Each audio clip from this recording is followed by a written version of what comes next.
What is going on, everybody? Hopefully, everybody's doing great on this Saturday. You know how it is. What's happening, everybody?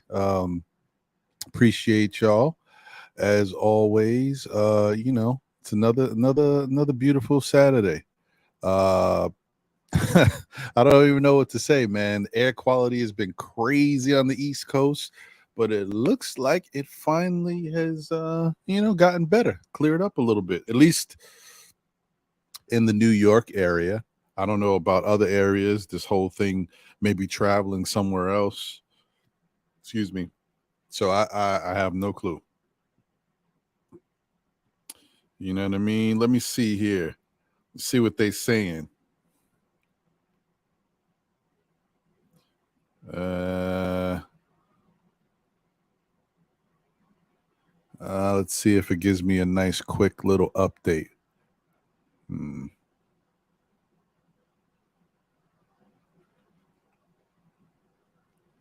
Uh, okay. Air quality is good in New York, folks. All right. Look like we back to clean living. As clean as it's gonna be.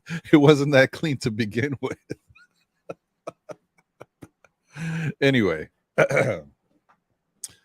what's going on, everybody? Once again, happy Saturday. Let's see here.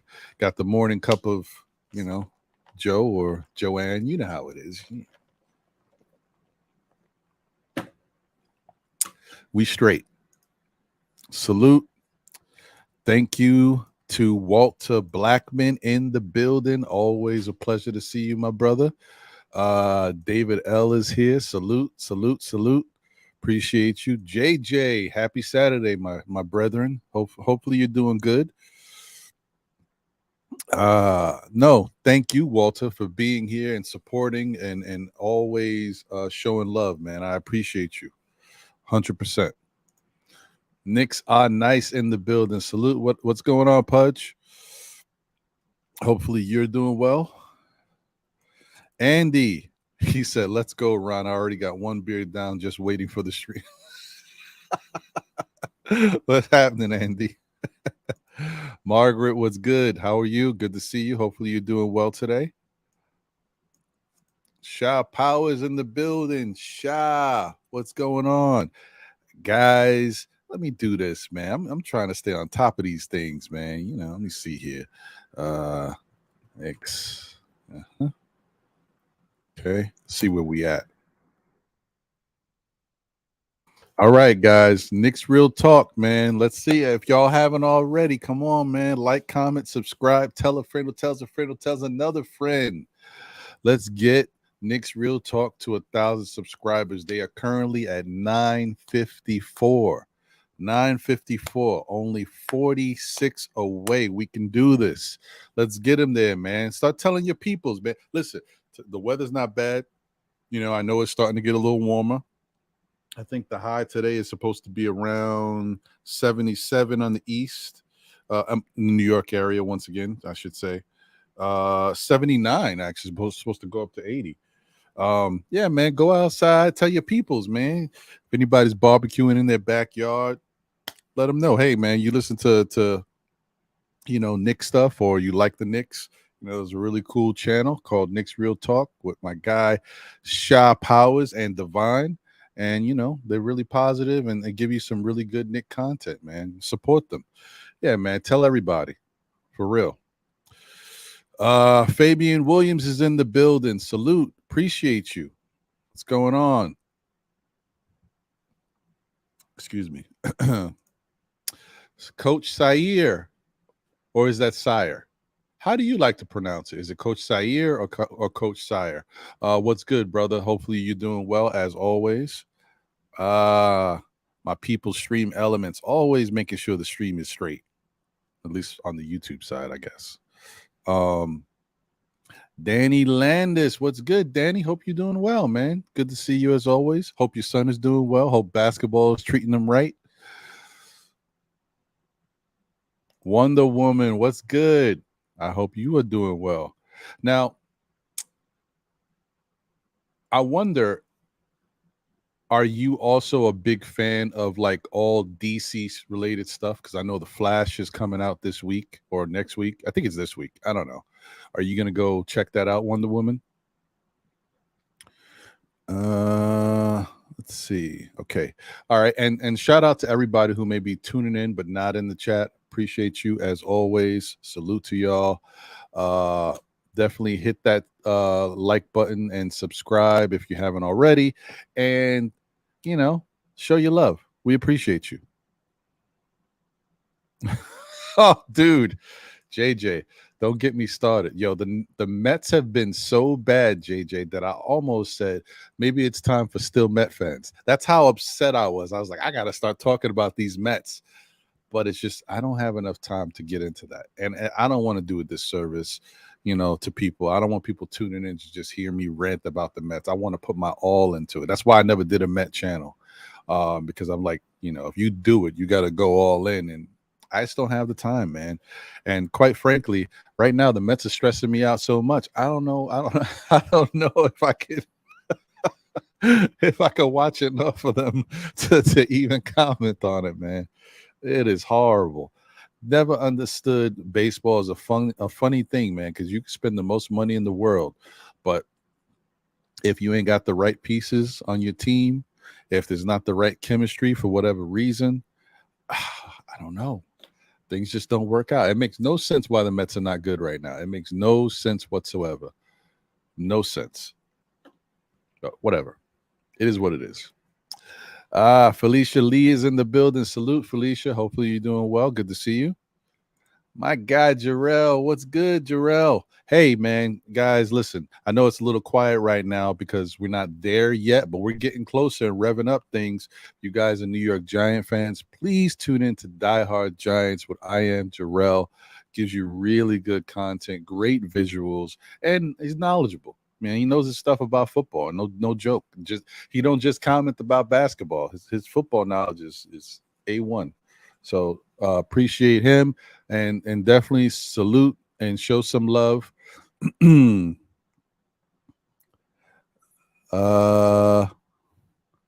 Hey, art is cool.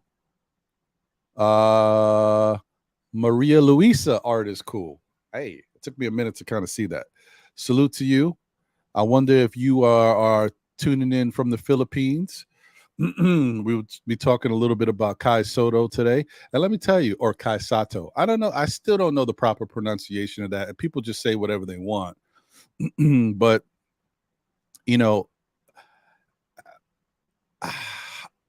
maybe I'm in the minority. I don't know because, people don't get to see his game that much. But I really like him. I liked him before.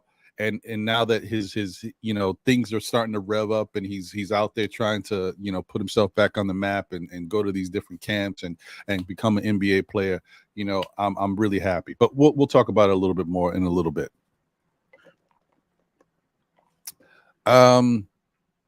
Boulevard 73 in the building. Salute. What's good? Appreciate you as always. Okay. All right. So.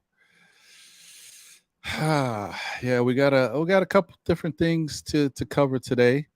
Show's probably not going to be as long as the last couple ones. Those joints was like 3 hours. Probably not today, but we'll have some stuff to talk about. But I appreciate you guys for tuning in. And thank you to those tuning in on Twitch and on Facebook as usual. Appreciate you guys. And we'll get it cracking. So without further ado, let's get to the intro. You know how we do, and we'll come right back and start chopping it up.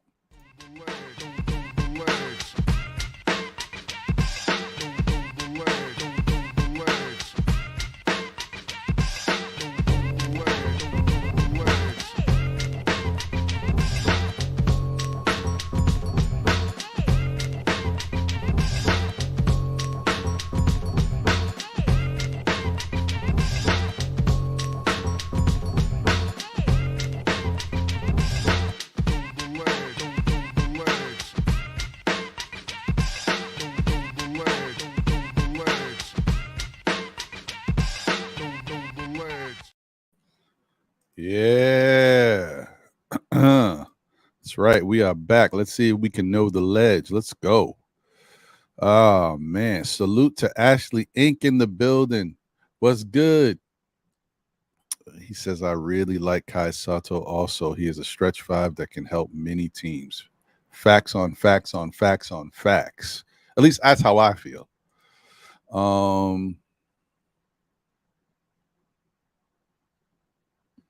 Yeah, man. I'm gonna come back to this though. I'm gonna hold that. Start that up. Mega NYK in the building. What up, Call Mega? Good to see you, my brother. Hopefully you're doing well. Enjoying this day. I mean, it's gonna rain today, but right now it's nice. So I'm gonna take it for what it is. Uh let's see. Philip Ware is in the building. Salute. Peace.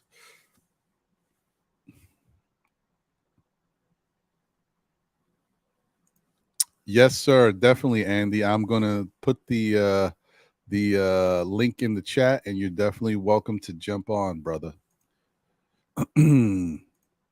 Pave, my dude. What's good, brother? Yeah, man. That's a day one for real. Super day one. Appreciate you, my brother. I hope you're doing well, you and yours, enjoying this day for what it is.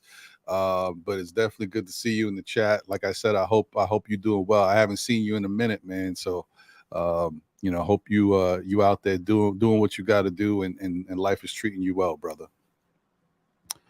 Hey, look at these day one dudes in here. Thomas T. Nice, Garrett, my guy. See, these are real peoples that I grew up with, man. Real peoples, bro. Appreciate you, man. Good to see you. Hopefully you and yours is doing well. Hope the family's doing good. Make sure you tell your brother I said what's up as always, man. I miss you guys, man. And every time you come through, I never get to see you. Well, next time you coming through the area, let me know, man. For real. Send me a private message on Facebook or whatever. Okay, all right. Let me get back to the show. I'm sorry, guys. I'm reminiscing right now.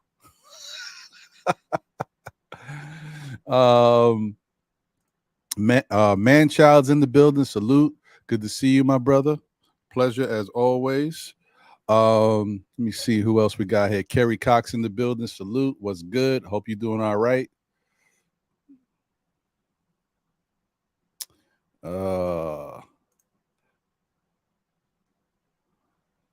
I'm glad, brother. I'm glad you still watching, man. I know it's a little tougher when you're out of state. Jason be talking about the Knicks all the time, and he never get to watch them because he be too busy. He don't have the package. You don't got the NBA package. Victor Rivera's in the building. Salute.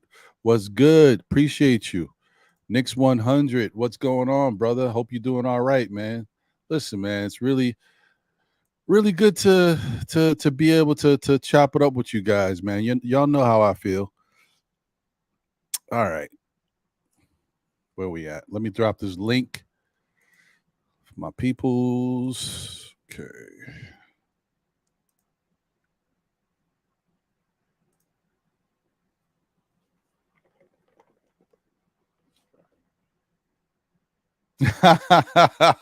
Hey, I hear you. Pause. But Paul, I see. I know what you mean, though. But yeah, man. But you dudes is like diehard basketball heads. So I know how y'all do. Forget about it, man. And it's. Let me just say this real quick. Let me just tell y'all something real quick, just into the mind of Ron. You know, Thomas is a dude that, like I said, I grew up with in the neighborhood. But you know how when you play ball in the neighborhood, there's some guys that are good, and you're like, oh, this dude's nice, like he could play, but nobody ever really does anything or tries to do anything with it. Thomas is one of those. He went to school, went to high school, went to college, and actually tried to get it popping, man. And he was balling, man. And sometimes the NBA dream just don't happen for everybody, but he was pursuing it. So I appreciate him for his drive, his passion, and always going strong with everything he does. But yeah, man, a couple.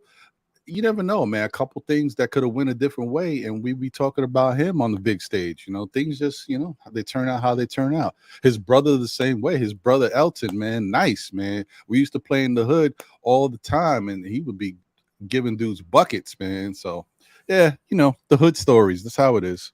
But I appreciate you guys, man, as always. Thank you for the generous super chat, Boulevard 73. He said Ron got that the 107.5 WBLS voice. Yeah, man. Thank you, brother. I appreciate that. Really, listen, I mean, look, if I could do something outside of doing Nick Talk, a real day job would be to be on the radio, probably doing R&B music, playing hits, playing the tunes for y'all. You know what I mean? I'll be probably out there. Bobby Connor's rocking you, rocking you, rocking you. Nah, but I really do like. I've always liked entertainment stuff, music. I wanted to be a music producer when I was young, but when I found out how much it costs to buy all that equipment and how only a slim amount of people make it, and then I was like, maybe not. Anyway. Okay. All right. Enough about me. Jigga Man Porto in the building. Salute. That's 1/3 of the the Morning Brew Sports, should I say. That Knicks Morning Brew, Jets Evening Brew, or Jets Brew, the Yankees Morning Brew. Man, there's so much going on over there. You got the rookie show. Am I bugging? I felt like I was dreaming. Did I see Rangers ice or something? This you guys are doing too much right now. Cut it out. Doing too much. I can't keep up with everything. I don't know how you running all this stuff. Unbelievable, man. Yeah. Well, you ain't lying. That's true. I guess I could look into that. Think about it. Well, but honestly, right now, I ain't gonna lie. Yeah, okay, I did see that Rangers iced brew. Yo, y'all are doing it, man. It's crazy. Y'all are doing it. I guess I could do something like that. I definitely, quiet is kept. I am trying to like put a little bit of a portfolio together, but if something happens with that, I'll let you guys know later in time. But right now, it's on the quiet. Anyway, all right, let's get it cracking, y'all. So, well, before we get it cracking, let me get one of my fellow brethren in here. You know what I mean? We'll make sure he's straight, and then we'll get into what we got going on. Shout out to Kareem Grant. He said, "Good afternoon to the chat. Much love and respect. Appreciate you, twin. What's good? Hope you and the family are doing well."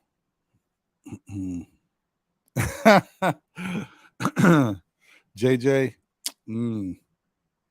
I hear you, brother.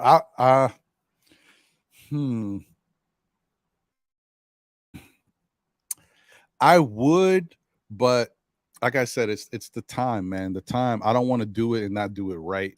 You know what I mean? Like, because I honestly, I got to think about how I am as a fan. When I tune into a show to listen to people talk about my team, I want to hear them do their thing, and I also want to see, the information that maybe I don't necessarily got time to look into, and I can't really give that to everybody. I don't got the time, man. So and there's some guys out there who really do a good job at covering the Mets, like Wardy. I'm sure you heard of Wardy, Wardy, Wardy Mets, and I forget the other name that he calls the show, but I mean, he be having Anthony Recker on, and they just do a great job, and how. Imagine the dream of being able to cover your favorite team and talk about them with a former player on the team. Could you imagine? I would be sick. Imagine, like, just imagine right now that I'm talking to you guys and I got John Starks with me. Could you imagine? I would go nuts. All right. Anyway, let me see. Get my guy in here. Hey, Andy. What up, Ron? What up? What's going on, brother? NBK International Andy in the building. What's happening? What up, bro? Like you see, it's daylight behind my window, so perfect time for me to hop on with you. Yeah, I like it. That's why that's the one thing I'm honestly, Andy, not for nothing, no joke at all. I'm happy that I'm able to do this Saturday show to chop it up with people that sometimes I can't do it, with because they don't have the time or the scheduling. And in your case, you sleep a lot of Yeah, times when we're up. You know what I mean? So I appreciate that. But I hope you're doing well, brother. But it looks nice out there. yeah. It's nice. Kids playing outside. I got a automatic robot to mow my lawn. So nowadays I got like 2 hours easy, more of free time. So I'm gonna be able to hop on with you more often on the Saturdays. Look at this guy. I'm telling you, this guy is a man of mystery, international Andy. I like it. I love it. That's great, though. I appreciate you, man. I'm glad you're available. And shout out to Ron Sarmiento, by the way. Appreciate you, bro. Good to see you. Yeah, man. So listen, I got to start it off with this because I don't know. I don't know how you feel about it, and it's not like, well, I guess no, it could be because I've seen this happen before with this same person. So it could be it's all that the whole ploy, the whole thing. You know, Woj comes out and says that, Chris Paul's considering the LA teams and New York. I mean, since when is he considering New York? Come on, man. I hate when they do this, Andy. They stay trying to use New York to blow the price up or get something going on where you create the buzz because New York's the big media market. I can't stand when they do that. I personally look, am I surprised that someone would do this? No. They do it all the time. I'm just like, I don't want the Knicks fans to really go too crazy and buy into this. The Knicks are not. Are we attractive? Yeah, but we're not. For Chris Paul, who's been looking to win a championship and has not really, he came sort of close, but has not really got there. He's not trying to come to the Knicks. Like, I don't know how you feel about it, bro. I mean, don't get me wrong. Let me just say this. If he was to come here as a backup, right? And we would be able to pay him less money than he's currently making. I mean, a lot less.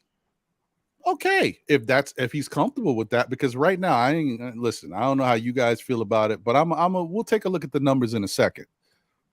I think at this point he's better served as a backup on a really good team. Now, on a bad team, maybe he's a starter, but on a really good team, I think he's better served as a backup. But anyway, I've talked too much. Andy, what's your thoughts on Chris Paul and the rumors of him coming to the Knicks or whatever? Well, I agree with you, Ron. I think his best years are behind him. He needs to settle down. Is New York the best place to ride it out? Maybe. That depends on, in his case, probably more on his family and his wife and the decisions of that off court stuff than on court stuff and the salaries, because I'm guessing he got a couple of million in the bank left, so see he can ride it out to the sunshine. As far as that goes, is he going to take a major pay cut? I'm not sure. I don't see though any other team, even if it's a tanking team or a really young team on the uprise, I don't see him getting like 20 million a year. So listen, if he's gonna get around 10 maybe from a team that's still probably gonna overpay for that, because I don't see him, like you said, he's gonna be a starter on a really bad team, right? I Mm-hmm. don't think he can start even on the Knicks. Or as the second guard with Jalen Brunson, I don't think that meshes together as far as the defense goes. As far as the offense, that's not the case, right? But like you said, his role probably would be off the bench, not only on the Knicks, but probably on a couple of the other squads that Voj mentioned. Mm-hmm. And the question is he only using the Knicks for leverage, like you said, to get a little bit, couple of million more from those teams? Then again, if you look, the Clippers totally capped out. The Lakers, I'm not sure how much money they got, but I'm pretty confident that they don't have, money lying around with those kind of contracts. And, as far as trade assets go, I think, I don't see Phoenix wanting that many players from the Lakers. Mm-hmm. Also, they gotta have money to retain guys like Reeves and the guys that showed off, and you would rather keep them than look for any kind of free agent on the market to put aside a LeBron or Anthony Davis. Mm-hmm. So those two teams, as far as rumors, they can be in the same boat as the Knicks. Of course, I would love to play in this and that team, but if there's any chance of getting there, so you can just mention out the names. I think they said that he wasn't willing to go to Boston. I could understand that. But like you said, I think the Knicks name here is only for purposes. Does Leon Rose have any kind of history with him?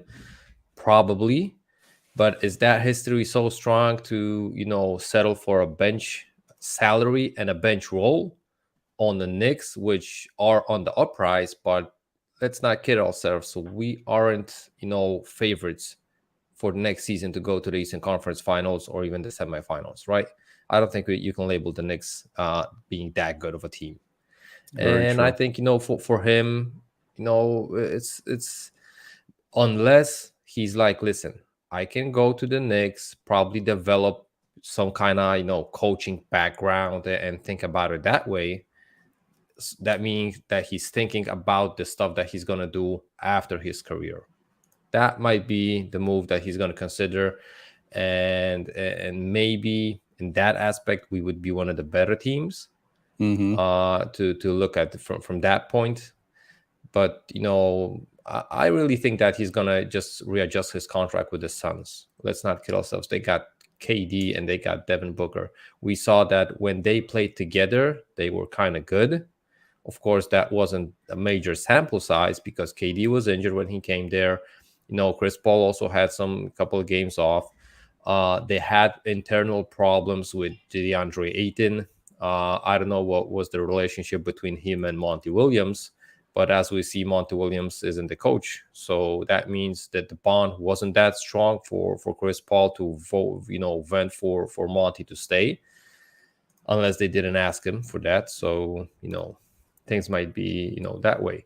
But Ron, if I can ask you a question, do you see any package that we could make a deal with the Suns for a Chris Paul? Hmm. I'm just gonna Well, add that from the rumors and from the news around the league, that the Suns are interested in Quickly, right?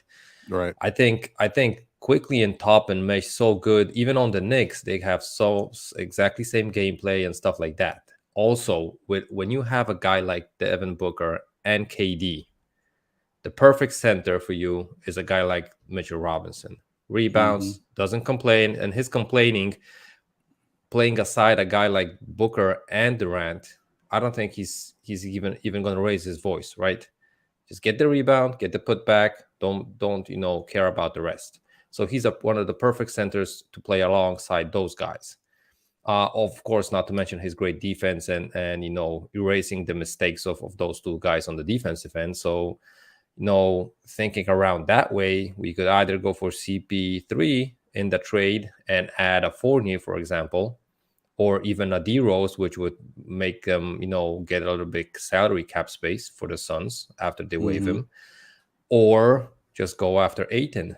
And I'm not saying that I would love Aiton on the Knicks, but moving Quickly and Mitch for a guy like Aiton, or sending him to a third team and getting the guy that we really want or need on the Knicks might be a deal to, the Knicks brass will be able to consider. That's unfortunately a very true scenario right there. And I wish that. logical, right? Logical. Yeah. I wish it wasn't, man. But if the Knicks really wanted to make a trade for somebody, and I'm not saying they'll do this. I'm not saying that we don't even know if they want to, but if they really wanted to, and say the rumblings are true. I still, I believe Chris Paul is a very savvy individual, and I know, just watching the video of Chris Paul, I remember when he went to Houston, how that whole thing played out. It was like a mini series. So I know he's about his business, and his agents, they know what they're doing. But if there was any truth to it that he actually would consider playing for the Knicks, and the Knicks were like, okay, we wouldn't mind having him here if he would come in the backup role, because he's not starting over Jalen Brunson. Well, then again, we don't know. Maybe the Knicks are considering Jalen and Chris Paul in the backcourt to start. Stranger things, you never know. So if they were actually considering it, I could see them going that route, Andy. I could see them saying, yeah, let's put a huge package together to get Chris Paul and Ayton. We'll give him Mitch. We'll give him Obi. We'll give him Quickly. We'll give him picks. We might even throw in some other player, for money purposes to make everything fit. I could see them doing that. And I don't know if I like it, but I could actually see that happening, bro. Yeah, because I looked at Phoenix's roster, and yeah, if the Knicks did that, Phoenix might turn into a problem.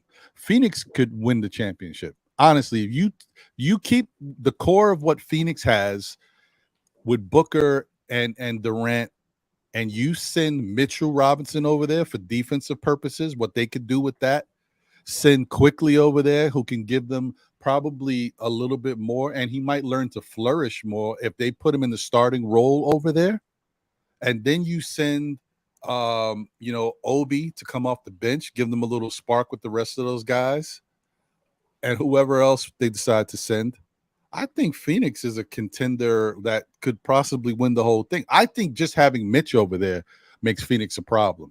So, dude, I don't know, man. I don't like it necessarily. It wouldn't be my first choice. I could see the Knicks looking into doing something like that, though. It's not far-fetched. It's not far-fetched.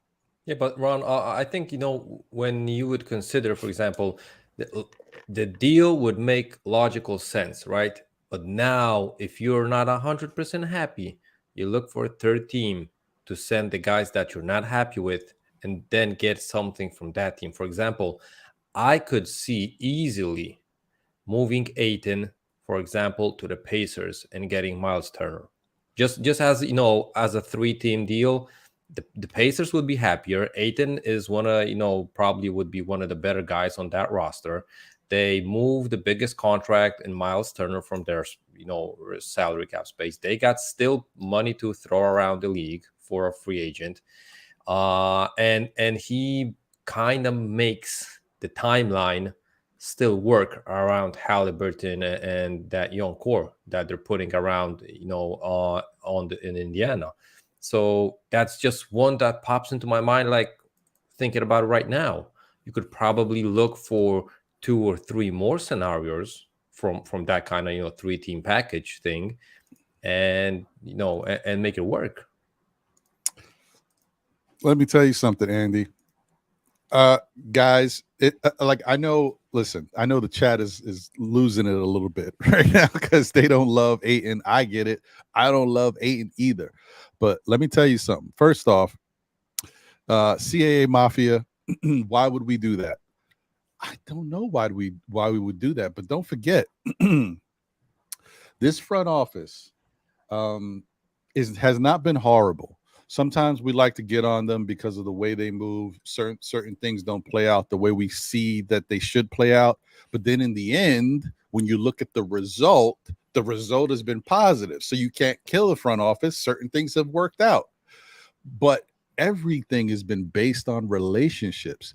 I haven't seen, unless I'm bugging, I haven't seen the Knicks front office do anything where they did something and you didn't see it coming, or they really had to play their hand and really finagle to get something to happen. Everything has been relationships. Once again, I think there may be something there with Chris Paul and Leon Rose, but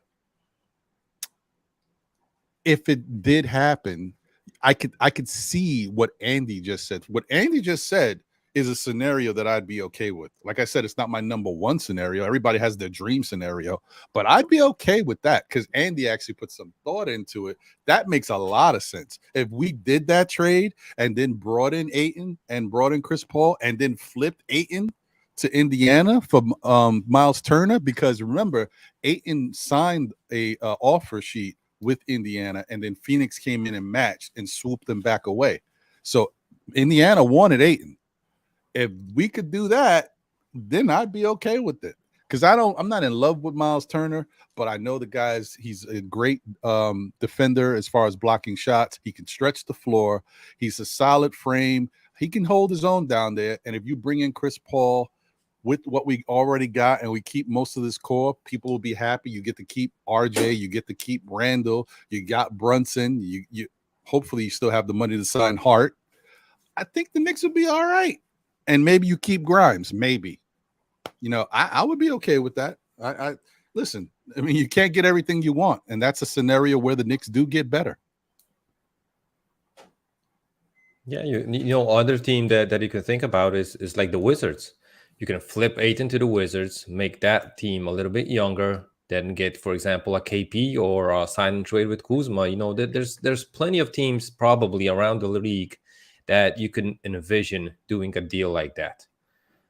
Maybe the Blazers, send him to the Blazers to help, Dame Lillard. They got Nurkic there, but, Nurkic and Ayton, I could see Ayton playing at the 4. Or they can get Ayton and flip Nurkic. There's tons of possibilities. And to be, serious about making moves, I think there's not one move or one trade that the Knicks brass is going to do this offseason and clean up every problem the Knicks have. I think it requires at least 2-3 trades to put us in a position that we're clearly going to be able to say before the season starts that, listen, the Knicks are going to be in the playoffs, or at least they look on the paper that they're going to be a playoff contender. I'm not saying top 3, top 4, a playoff contender, because before the previous season, I couldn't say that. I wasn't sure that the Knicks are going to be top 6 in the East or even play-ins, right? Play-ins I was expecting. I said my goal would be probably finish in the top 6, so we don't have to, have that 1 or 2 games, the play-ins that's going to stress everybody out, because we don't know what kind of, Julius Randle we're going to get, what kind of RJ we're going to get in the play-ins, right? And that's only 1 or 2 games. You can mess everything up in those 1-2 games, bad performances, right? That's why, I would be way more comfortable going into the next season, looking at the paper and the rosters in the East and saying, listen, it's a clear cut. We're going to be number 5 at least, probably number 4. And I'm going to be cool with that. With that kind of a roster going into the season, I think that the front office are going to make their job, do the job correctly. Let's say it that way. Yeah. I mean, that kind of makes sense to me. Like, as fans, of course, we all want to look at things and we want the best possible scenario, and we don't want to settle. But sometimes you get in a situation where your hands are tied. The Knicks are not in a situation where they have any first-round picks in this current draft. They don't have second-round picks in this draft either. They might, figure out a way to get into the draft with a second-round pick or something. But right now, we don't have anything. Then, money-wise, we don't have a lot of money either. Like, we're kind of tied up on the books. So if the Knicks want to try to improve, it's most likely going to be through trade or even possibly a sign and trade, depending on the player. But you gotta kind of really look at all your options. If they're a smart organization, I believe they are. They're going to have their scenarios. They're going to have their highest, their second. They're going to have tiers, and I don't know where this fits in. And just because somebody proves themselves, or not proves, makes themselves available, just because Chris Paul says, okay, well, I'm considering these teams now that I got waived. That doesn't mean the Knicks have to jump on it either, but they can definitely keep it in the back of their mind and keep it as a scenario. Like, okay, let's see if this is something that works for us. How could we make it work? But before we really pursue this, let's try to target our whatever we were looking at prior Yeah. to this. But so I just think that it's something that you got to look at. It could happen. It could happen. You know what I mean? You never know. I would be shocked personally, because I just think at this point in Chris Paul's career, and I would think Chris Paul sees it too, like his game is starting to change. Like I probably got one more shot to join a team that might get me there. I don't know if he, I don't know how he thinks about it. Maybe he's on the Carmelo ride, like, hey, I just want to play basketball and be somewhere that's a good setting. Who knows? But let's take a quick look at what Chris Paul's numbers look like this year. So he averaged 13.9 points per game, 4.3 rebounds, 8.9 assists, still one of the highest assist totals in the league. 1.5 steals, which is a very nice number too at his advanced age. I mean, he's 30 plus. 0.4 blocks, whatever. 44% from the field, still shooting a very respectable 37.5 from three, and 83% from the free throw line. So, if he came into the Knicks as a 1A or even a bench player, he's an upgrade. He definitely gives us something we don't currently have. And he's a solid shooter. It's just all about how much he needs to be paid and how the whole situation would work if he's comfortable with understanding that this is Jalen Brunson's team. You gotta, it's the changing of the guard. If he would be cool with that, I wouldn't mind having him on the team. And even if we weren't able to do a big, like the package that we were just talking about, and bring in Ayton and Chris Paul, if we were just able to do something smaller and bring in Chris Paul, if he was willing to be a part of all of that, and we could do like a sign and trade, because most likely it would have to be a sign and trade with Phoenix, because we don't have the money to outright just bring him in. If he would take something less than what he's making, like considerably less, then maybe, I don't know, man. It's funky. It's funky. Yeah, and Ron, just to get back to the news that was firstly brought out from Phoenix, is that they are considering even waiving him. I'm expecting to waive him and stretch his contract. If I'm correct, his guaranteed money for next season is only around 15 million. That would mean the Suns waive him. It's only half of his contract. The 31 million is not going to hit the whole salary cap, books of the Suns. It's going to be only 15 million. And if you spread out that 15 million throughout 5 years, it's going to be like 3 million a year. So they can easily waive him and not, be financially blocked that much when you think about it, right? But then again, question is if any other team is going to pick him off the waiver wire, because if not, then he's an unrestricted free agent and he can pick his destination and he can pick his contract. Yeah. So, yeah. True. Interesting. Margaret says Knicks went to the second round. Let's stop getting rid of our players. Well, listen, that doesn't mean necessarily that we have to get rid of a lot of players, Margaret. But I will tell you, something's going to happen. It may not happen this year, but I'm guaranteeing you next year, somebody from this Knicks team is leaving. Okay. We keep talking about Obi, Quickly, Grimes. The Knicks can't afford to pay all of these guys and be comfortable with it, because, you can pay everybody if you like them. But the point is, do you want to invest your money in all of these guys if you feel like there might be something that you're missing or something that you need? Because once you give them the money, then you're stuck with them. And if they're not fitting all your needs as a team, you're like, you'll be handicapped for quite some time until contracts start to come off the books. So as a business, I personally just don't think the money that the Knicks already have tied up in RJ, Randall, Brunson, probably going to be paying Hart, probably.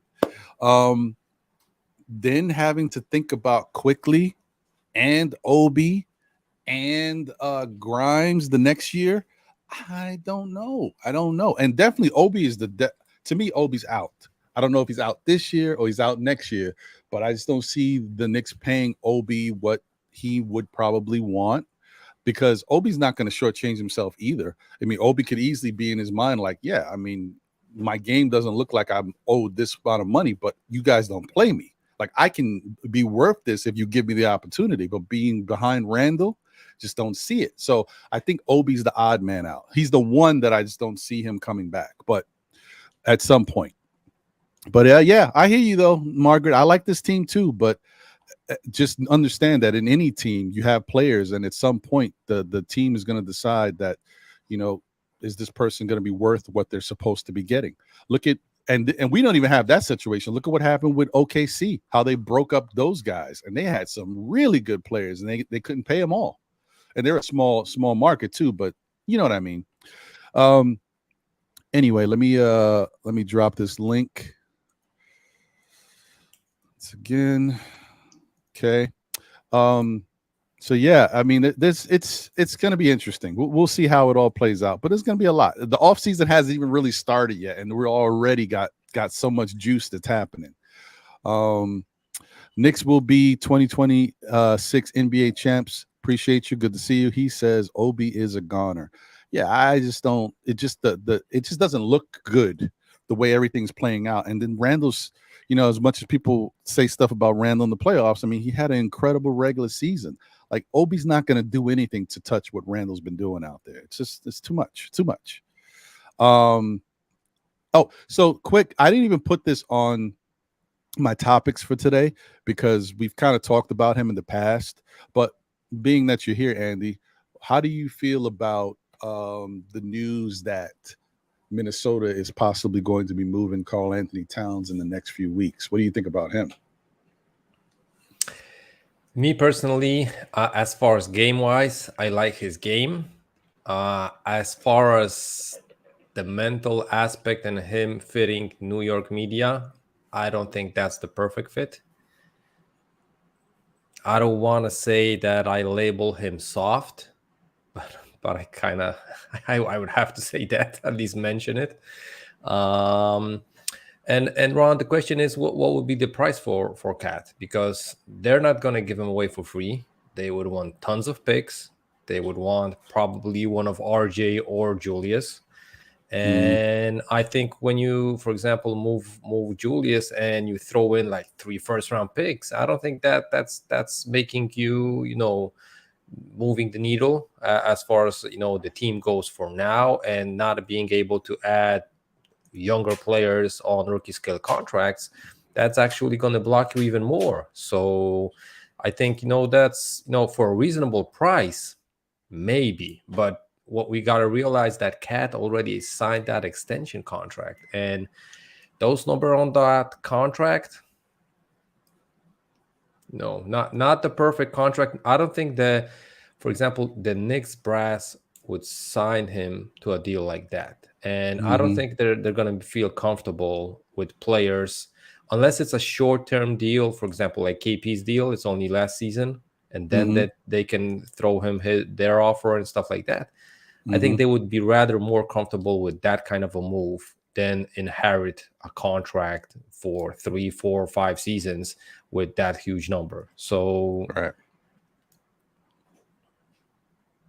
Yeah, I could see that. I understand that. That's true. I mean, I'm not a big fan of Cat. Do I respect his game? Yeah. And I'll be honest, sometimes, because I don't necessarily love his grit or how it looks like he cares about the game. I'm not saying he doesn't care. It's just he doesn't care as much as I would like him to care. Does that make sense? But I sometimes downplay his game, and then I look at his numbers. The dude is a beast. Like, the numbers are incredible. He's a special player. It's just that when it comes down to it, when it's time to take your team to the next level, when you got to fight in the playoffs, when you need to win, these big games and really step up, I don't see him.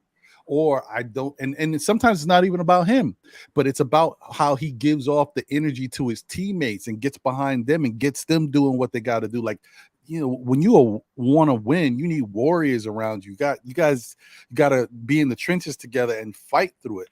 And when you want to get to that next level, that's the type of mentality you got to have. And he doesn't seem like he has that type of mentality. I don't know enough about him. I'm just going off of what I see sometimes. But more importantly, this is the thing that I always say when I talk about Cat.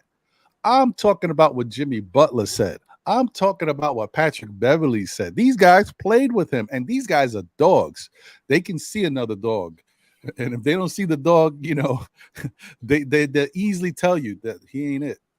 So and Ron, just to add to it, we know that Tibbs already coached him. So he knows what he needs to know about his, at least the mental part, because he could develop, between the years that Tibbs coached him and now. So you could see the change in his game, but mentally, I think Tibbs knows everything he needs to know about Cat. So yeah. And no, you're incorrect, Smoking Nick. This was Julius Randle's team. You're gonna see next year. Watch it be Jalen Brunson's team, and if the Knicks bring in a Donte DiVincenzo or another of that Villanova alum, you're gonna see, and then you'll be like, "Oh wow, Ron was right. This team is definitely not looking the same. Everything's flowing through Jalen now. You'll see. Don't worry. Mark my words, Smoking Nick. It's happening." And even last year, just let you know, this year that just passed, it was Jalen Brunson's team. Jalen Brunson just is a consummate professional. He knows how to play. He said, "Look, I'm coming into this unit. They already got RJ. They already got Julius. This has been their set, and let me do what I got to do and feed these guys and find how I got to play and pick my spots." Mark my words. Next year, you're going to see a little. I mean, I'm not saying he's just going to go nut. You're going to see a little bit of a difference. Jalen already showed you, and his playoff performance speaks for itself. He's the man here now. So, let me get my guy in here. Wiz, what up, gents? What's happening? Andy. What up, bro? What up? What up? I'm like, Andy's on. I gotta get on to at least say hi to him. What's up, man? Listen, you better be here when International Andy is around. You don't always get this, so. Exactly. just absorbing all the knowledge, man. All the insights, all the perspectives. Where you at, Andy? Which country are you in right now, Andy? What? What I'm drinking right now? Poland. Poland. Okay. I thought my brother was around in the Netherlands area and stuff. My dad's in France, and they're traveling in Europe right now. So who knows? I'm going to send him over there to play some chess against. He's a grandmaster in chess. So I'm going to go beat up Andy for me. So he's got something up on Andy. Ron, thanks, by the way, this morning after your intro that you weren't doing your dance moves. Thank you for not doing that, because that's always like whack. Like, damn, why you got to do that to me? Oh, the funny thing is, it's funny you say that, because before I came back from the intro, I was doing my dance move. So it never stops, Wiz. You just didn't see it this time. Oh, man. I'm like, yeah, the Prince of Bel-Air. What's that cat's name from Prince of Bel-Air? Carlton. Yeah. It's not that bad. I'll hit you with the Tom Willis, man, but nobody knows about that. But anyway, whatever. Okay. Yeah. But yeah, I'm on Andy's side with Cat, man. I don't want to say soft either. I just said it. But it's salary and the way our front office, especially, our capologist is going with the numbers. It's not our kind of contract. It's just not. And for that kind of salary, then we got to go bigger. We got to go Embiid. We got to go Giannis, whatever. I mean, unrealistic potential, but no. I can't do it. So Cat for me, nix that. CP3, the only deal would be a no trade, like a maybe vet contract type deal. I'm not giving them any pieces for CP3. I don't want to see another I don't want to go Kemba or anything like that. But I don't want to have us do another mistake like that where you bring in a experienced, older point guard who then breaks down too soon. D-Rose did something for us for one season and boom, gone. But also, I don't want to block my boy Deuce Mega NYK. You know, I've been calling Deuce CP3 2.0, and you guys keep on laughing. I know it's funny. I know it seems a stretch, but man, give that cat some time. 2 years, I'm telling you, Deuce gonna be stepping it up. So why block his development? Unfortunately, if CP3 comes in, I'm seeing Brunson, CP3, Hart, Randall, and find the next most experienced veteran they can pick up. If they got Burks, I'll put him on there too. Playing 45 minutes a game because that's the mentality of Tom Thibodeau, where he just loves vets and trusts them so much because they've shown him something, and he's not looking. He doesn't play for the future. Tibbs does not play for tomorrow or for the future.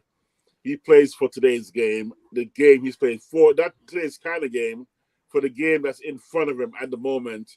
Not even necessarily the game, but the quarter in front of him at the moment. And he doesn't think adjustment in that quarter. He thinks, I got to win this moment right now. And who are the guys I trust? Not even necessarily who are the best guys, who are the guys I trust. And you can't say you don't trust a CP3 with his history. Brunson has shown it. And finally, where we are right now, it's Brunson's team. I'm sorry. Playoff just disqualified Randall. It was a debate in the first half of the season. It became a little bit more of a debate. All-star appointment, etc. All-NBA.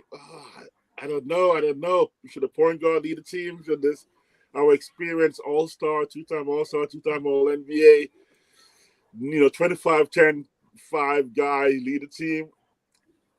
Sorry. Those playoff games, end of discussion.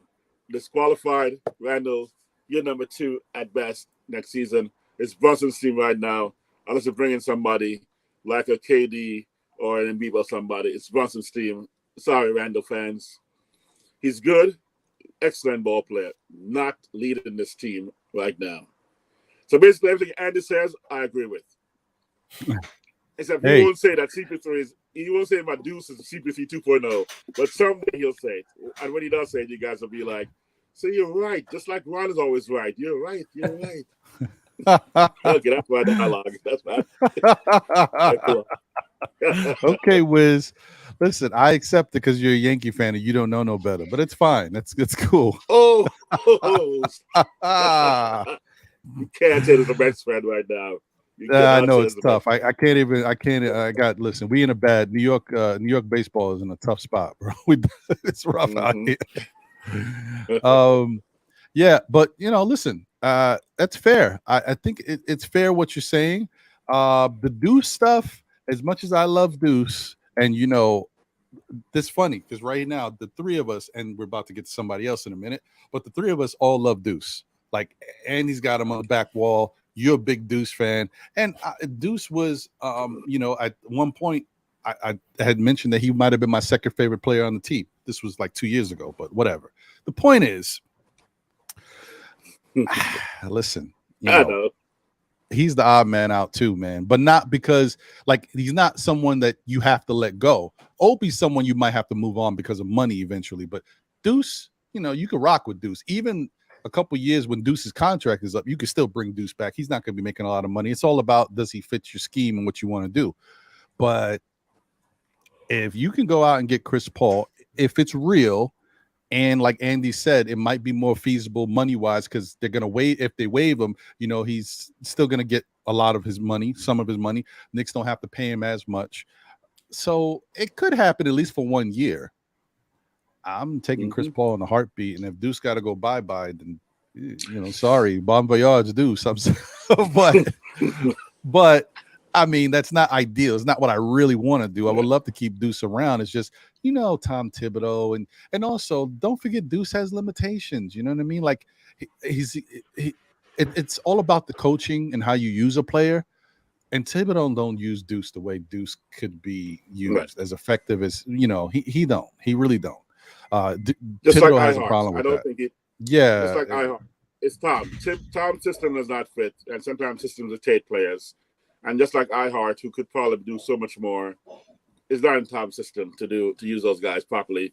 So I mean, again, I'm not locked in where he got to hold on to Deuce, but I'd really like to see him, work his way through with the proper coaching and techniques and systems for him to play. So yeah. I Don't do that, Knicks 100. I'm gonna get my other guy in here in a second, but don't do that. Come on, listen. I hear you. Do I feel like Deuce is much better than what he looks like for the Knicks? Yes, I saw Deuce go to the summer league. I mean, I saw Deuce in the summer league. I saw Deuce go to the G League. I saw what he could do out there, and I'm not gonna say that he hasn't shown that he's got some skill. Can he shoot? Yes, from 2. In college, he wasn't a horrible 3-point shooter. When he gets in rhythm, he actually can knock him down. It's a confidence thing for him, okay? And for Deuce, certain players don't get the confidence unless they get the reps and consistent reps. Deuce needs them. Obi needs them. You could see it because when you give them limited reps, it's not as, you don't see as much of that same confidence and the shots ain't falling and they don't even feel comfortable taking certain shots. Deuce passed up many shots because he knows it's crunch time and I'm not trying to mess up. Tibbs don't want me shooting. So you just got to understand that, yes, Deuce can do a lot more than he's been doing. However, Deuce's first step is not great.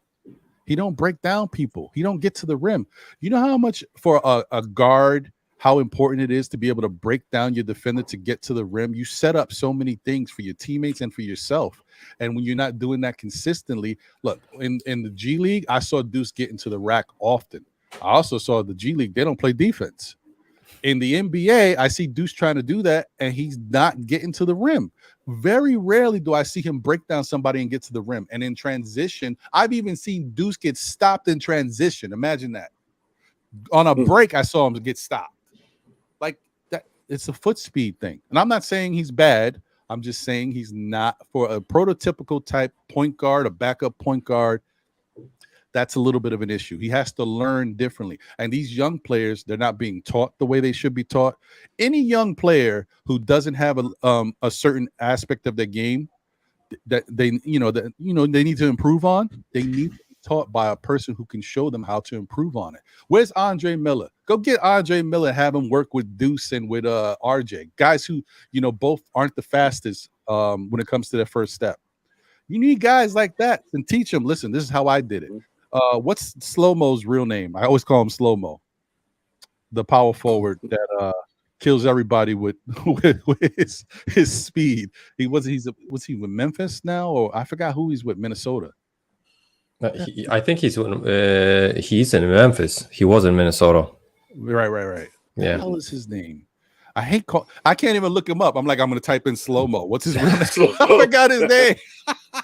They'll be like, but anyway, Anderson, thank you. Yeah. Thank you. And Francisco Correa. Yes, appreciate Kyle. you, bro. Kyle Right. Anderson.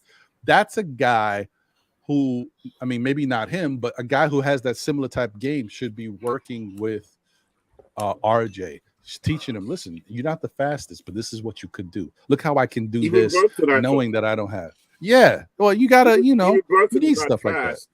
Or even, CP3 are not fast either, first step wise. They're decent, but they just have the technique to get them, to have the guys off balance to get past them. So, yeah, I understand. Although, yeah. But see, that's the thing. This is where I think people miss this, Wiz, and it's not you. I'm just saying Brunson is not that fast, but his first step is quick. Like he can that first step, he can get you leaning, and that's all he needs. And then, of course, he's so crafty with all the other moves and stuff he does. But it's about the first step. So we'll see. Anyway, let me get a couple more guys in here. Boulevard, what's good, my brother? Good to see you. Yeah, first time chopping it up on the panel over here. Good to see you, my brother. Man, I got two first. Last week I had Kareem, now Boulevard. Let's go. How you doing, Ron? That's chilling. Mr. WBLS right there, 107.5. WBLS. The Quiet What's Storm. Happening? Featuring Ron. Happening? How you doing, brother? You. Good. Can't complain. Wiz, Andy from down under. How you, big bro? What up? Salute.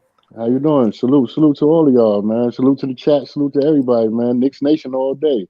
I like to be on here. I like what this is doing and everything. I'm trying to get the smoke out my throat because we've been smoky up here in New York.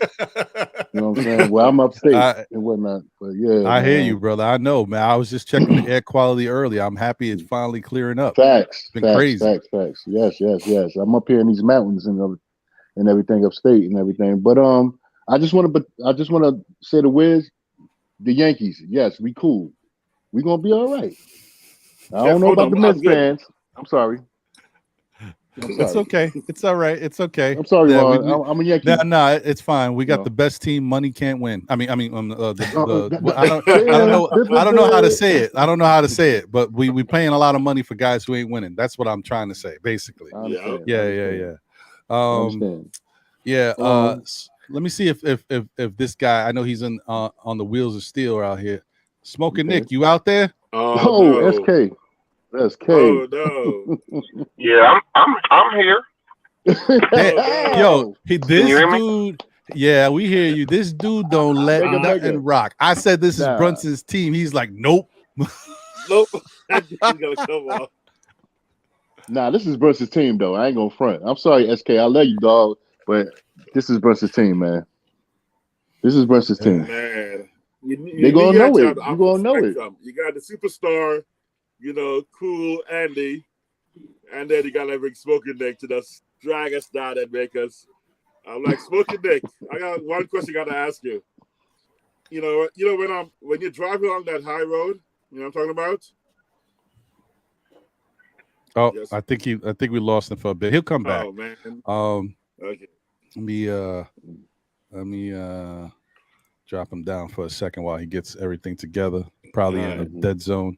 But anyway, all right. So yeah, but it's not that you hear me. Let me see what Knicks 100 says here. Only limitation McBride has is quickly holding two positions hostage. Oh wow. Oh, you believe in Deuce? I hear you, brother. Okay.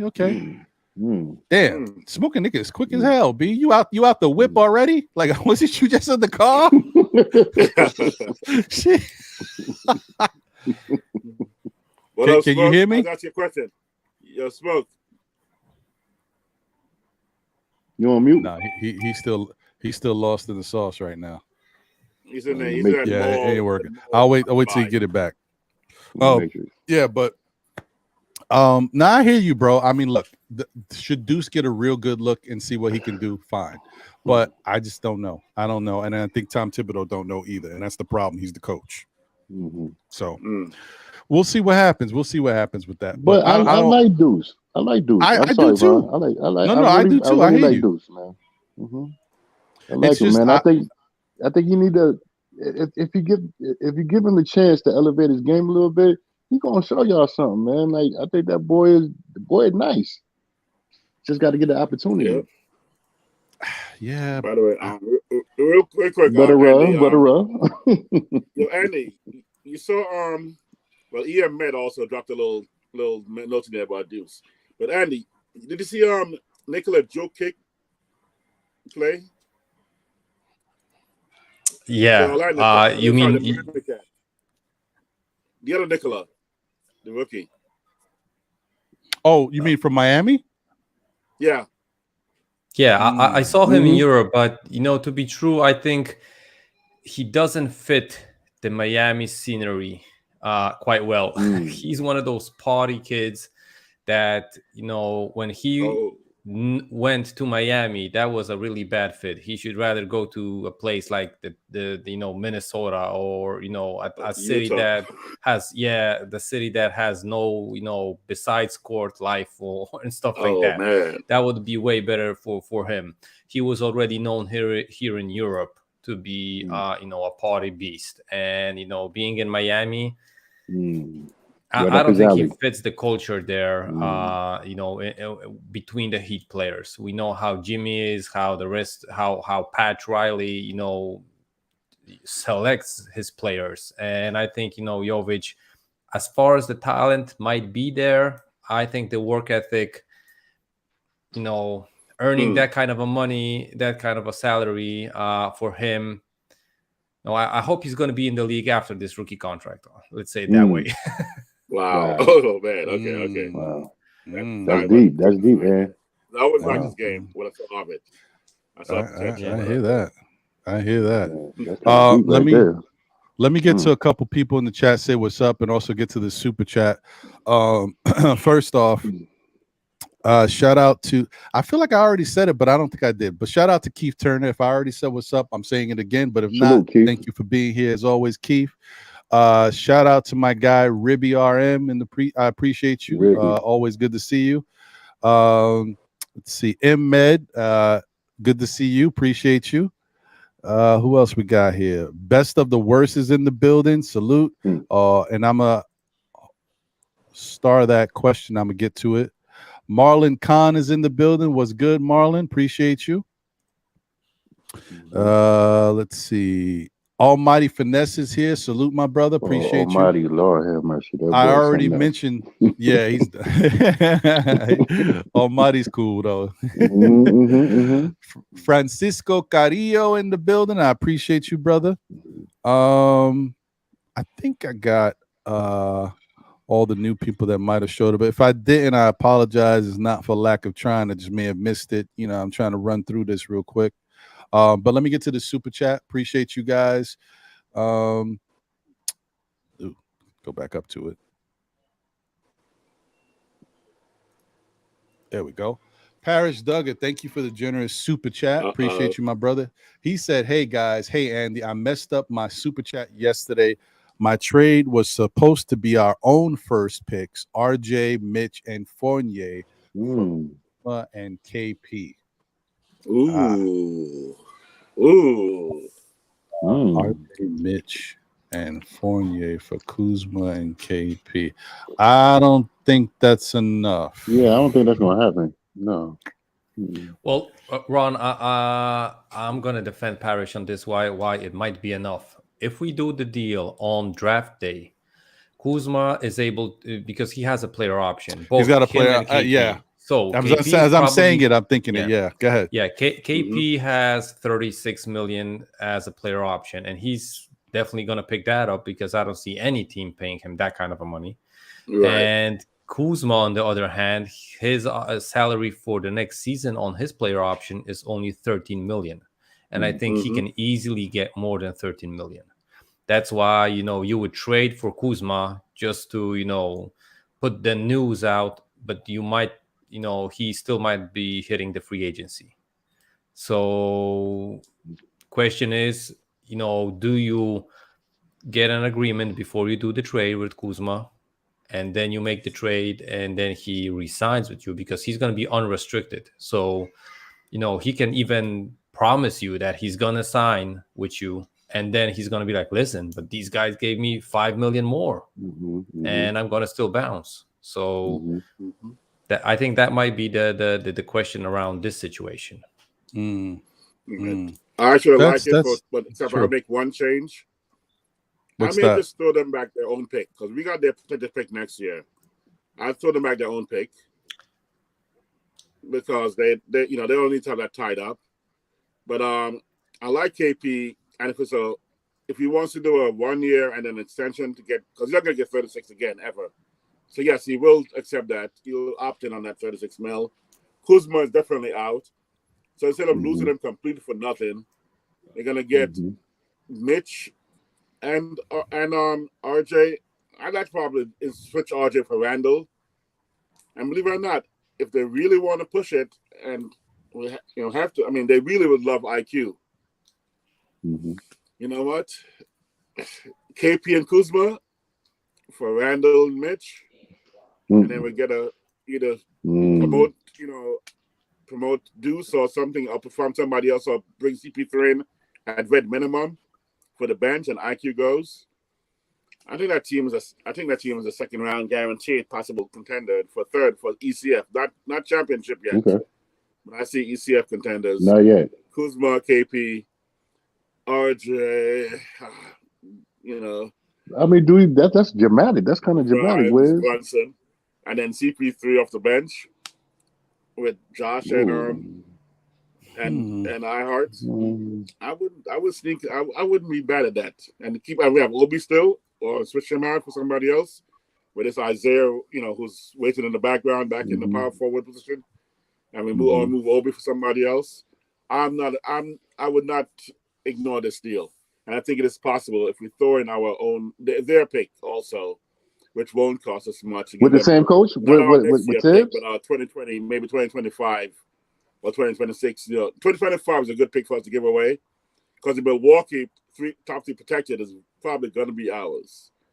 Of course, I'd rather get a Milwaukee protected one because if we mess up and Milwaukee does like Dallas move and ends up top three, then we may be 0 first rounds again, which is something that should never have happened without some kind of controls on our part. So I wouldn't mind that. Okay. Yeah, that's interesting. Possibility. That's interesting. It's definitely. What up, Smoking Nick? Appreciate you, my brother. SK. Yo, CL Smooth. What up, Duke? I see you in the background. I'm sorry. That's my man. Corey Lee. Mm-hmm. What up, SK? I think that I'm not opposed to it. Maybe. I mean, I don't know. Like these trade scenarios is tough, man. Because it's crazy, man. You just never know what you're going to get. What are the cons in this trade? The cons are you bring in RJ out and bring in IQ and Randall. But let's say, yeah. What are the cons about KP and Kuzma? The cons to me, and this is just to me, you don't know if what we saw from KP last year is something he can sustain. Like he stayed fairly healthy. He played like 62 games, whatever it was last year, over 60, which is, for a big guy, you can't expect too much, but that's pretty good. He had some really good numbers, but can he stay healthy? The other thing would be with him is, will he play enough defense? Because he's okay defender. He's not as good as he was when he first came into the league, but he was younger and he was really trying to do everything. So can he play solid defense? Because, most likely if he comes here, Mitch is out of here. So you got to do a little of that Mitch work. He'll never be able to be the offensive rebounder that Mitch is because that's rare. But, he's got to do some of that stuff, right? Then the other thing is Kuzma. Look, I like Kuzma, okay? And when he was in the summer league, everybody fell in love with him. The dude was a monster. Came into the LA show, did his thing. He had moments that were definitely Showtime moments. People loved him. He's just so up and down, man. You think he's not as bad as RJ, by no means, but he's kind of inconsistent too. He goes up and down. Ron, I'm sorry not to cut you off. I will be one of the people that say I made a mistake when I said I wanted Kuzma to come here because I did see some type of dynamic with him when he was with LA and then he came to Washington. I said he might be a fit for New York, but then when I watched him, nah, I'm moving away from him. So we can move on. Yeah. Well, for me, I want to move on. No, I hear you. I mean, but don't get me wrong. Like the thing is, if you gotta see, that's why Kuzma fits on a good team. Like you got to have a good play, solid players. You don't have to have a great team, but you got to have good pieces because maybe one night you're not going to get the Kuzma you need. Somebody else got to step up. So as long as you're good. You see how your man Gordon is doing. You see how your man is doing. Gordon is doing for Denver. That's what Kuzma is to me. You off and you on. But what I saw last night, them boys is tough, man. Them some big boys right there. They tough. But you know what? And they getting busy. But the thing about that Boulevard is that they saw that from game one. Because remember, Mike Malone came out with the game plan. Let's feed Gordon inside and see what he can do. And he was tearing them up. Absolutely right. And then they kind of went back into their regular game. And then last night they were like, "Oh, it's back. We got you again." Can we get that? But can we get that as a Knicks fan? I mean, as a Knicks, fanatics or whatever we want to call ourselves. It wasn't a Knicks nation. Can we get that? Can we get that sort of type of interaction, into working, just can we get that? Who is on the team where we can get that from? That we can say, all right, bro, this is you now. Let's rock. Well, the guy that we have for that that's not his game, I guess. He don't like doing that. That's Julius Randle. Julius Randle can punish people in the paint. I don't know if it's just that he's so accustomed to being more a little bit perimeter based and going outside in. but he should be working inside out sometimes. But it doesn't. I don't know. It's not natural or whatever. But yeah, we got a guy like that. It's just he don't do it. It's not natural. You can't clog the lane when Brunson and RJ needs to work in the paint. Yeah, but Julius wasn't doing that last year. Before, you guys remember, we didn't have Brunson, another person that clogs up the paint last year. So yeah, I agree. We need players that are gonna stretch the floor because three. Players, I see what you're saying. I see what you're saying. Correct. If you got people clogging that lane, then Brunson and RJ can't work, and Julius is one of the most consistent shooters that we have. Even though he hit or miss, he has to do it all, because if he doesn't do it all, then you got 3 players clogging the lane, and then our offense is kaput. But SK, he got a player now that could take the pressure off of him, right, bro? No, but he still clogged the lane. He get most of his points in the paint. And just to add, Smokenik, you got to put in Mitch also in that position. Correct. Because he's only under the rim. So that you got 4 guys in the paint, basically. So that's fair. Somebody got to play that perimeter. It's not that he can't go down there and bang people to death, but if he do that, other people won't be able to operate and show what they have. Yeah, that's why we need a stretch 5. That's we need. Stretch 5. Because both of them don't need the lane. KP and Kuzma. So there'd be a center would be out of the lane. Kuzma would be the RJ who would be out of the lane. Randall and Brunson work the lane. And when you talk about offensive rebound, Don, you need offensive rebounds for one reason, because you miss a lot of shots. If you're not missing shots, you don't really need offensive rebounding as much. And with replacing Mitch with KP and then replacing RJ with Kuzma, the efficiency goes way up, which means that there won't be as many offensive rebounds to get.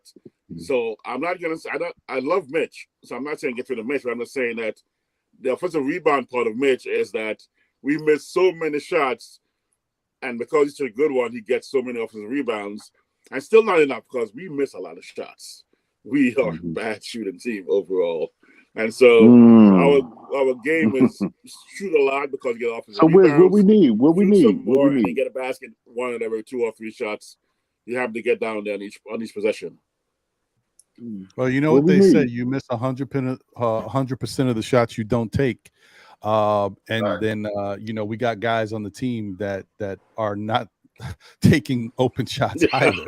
Guys are passing shots up. Grimes passing shots up. All the time. Hart definitely passing shots up. I'm like, I don't know what's happening here. He was wide open on that key all the time. But but it's confidence. It's confidence. If your confidence ain't where it needs to be, you feel me, in practice, and it's just you got to trust your practice is what I'm trying to say. So when you get into those positions, you just can't hesitate. And when you got that hesitation or that doubt in your brain, then they right not to take them shots because they thinking they don't want to be the reason that they mess it up. So you can't play any sport thinking like that, man. You just gotta give it all you got and live with the result. You know what I mean?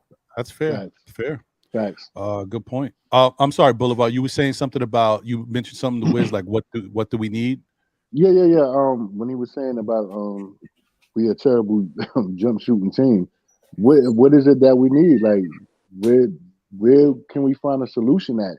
Where can we plug that hole at? Like what kind of player do we need? I mean, Josh Hart was open at the 3 when they was double teaming Brunson, and he didn't want to pass the ball to him. Of course, not to say he didn't trust him, but he didn't trust him. So what do we need? Do we need to go get Bullock? Do we need to go get Elton Payton? I mean, you know what I'm saying? One of them dudes that can hit a 3. Or is CP3 the need? Like what do we need to show up that, to show that hole up, man? I wouldn't say CP3 is the need. I don't want to say it, but I mean, I'll just put his name out there. He's not a need because we already got our point guard. Adding another point guard just complicate things. To see if he wanted to take a lesser role, then that would probably fortify our bench. But his CP3, we already know his regard in the NBA, so he probably won't be wanting to take that lesser role, even though we all know he ain't the same CP3. Not at all. So he's not really a priority for us. Yeah, he could bring some leadership and, probably toughen up a lot of our players. But when it comes down to when it's time to win, he's probably not going to be a big factor due to health and availability. This thing's been happening for 5, 6, 7 years in a row where every time you need him most, he's been getting hurt. So It's a pattern. You know what I mean? Right. So I wouldn't make him no priority. You know what I mean? Especially if the team. But who's out there? Who's out there that we can rely on, trust on? If we're going to do it, we got to build around the people we have. So we just got to fortify the base. You feel what I'm saying? So we just need to get people that complement the people that we have. We don't need to be thinking about star. We need to get complementary pieces that's going to complement the pieces that we have. You feel me? What our players don't do well, we need to get players that do those things exceptionally well. Is what I'm trying to say. Facts. Yeah, I mean that makes sense. I think that's once again another fair point, Smoking Nick. You on your fair points today. It sounds good. That's what I do, man.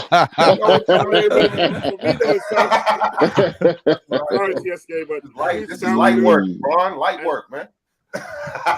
Smoking Nick, they're acting like it's the first time, right? Yeah. You know what I mean? Hey, coming in here like no rookie. And you know what time it is with me.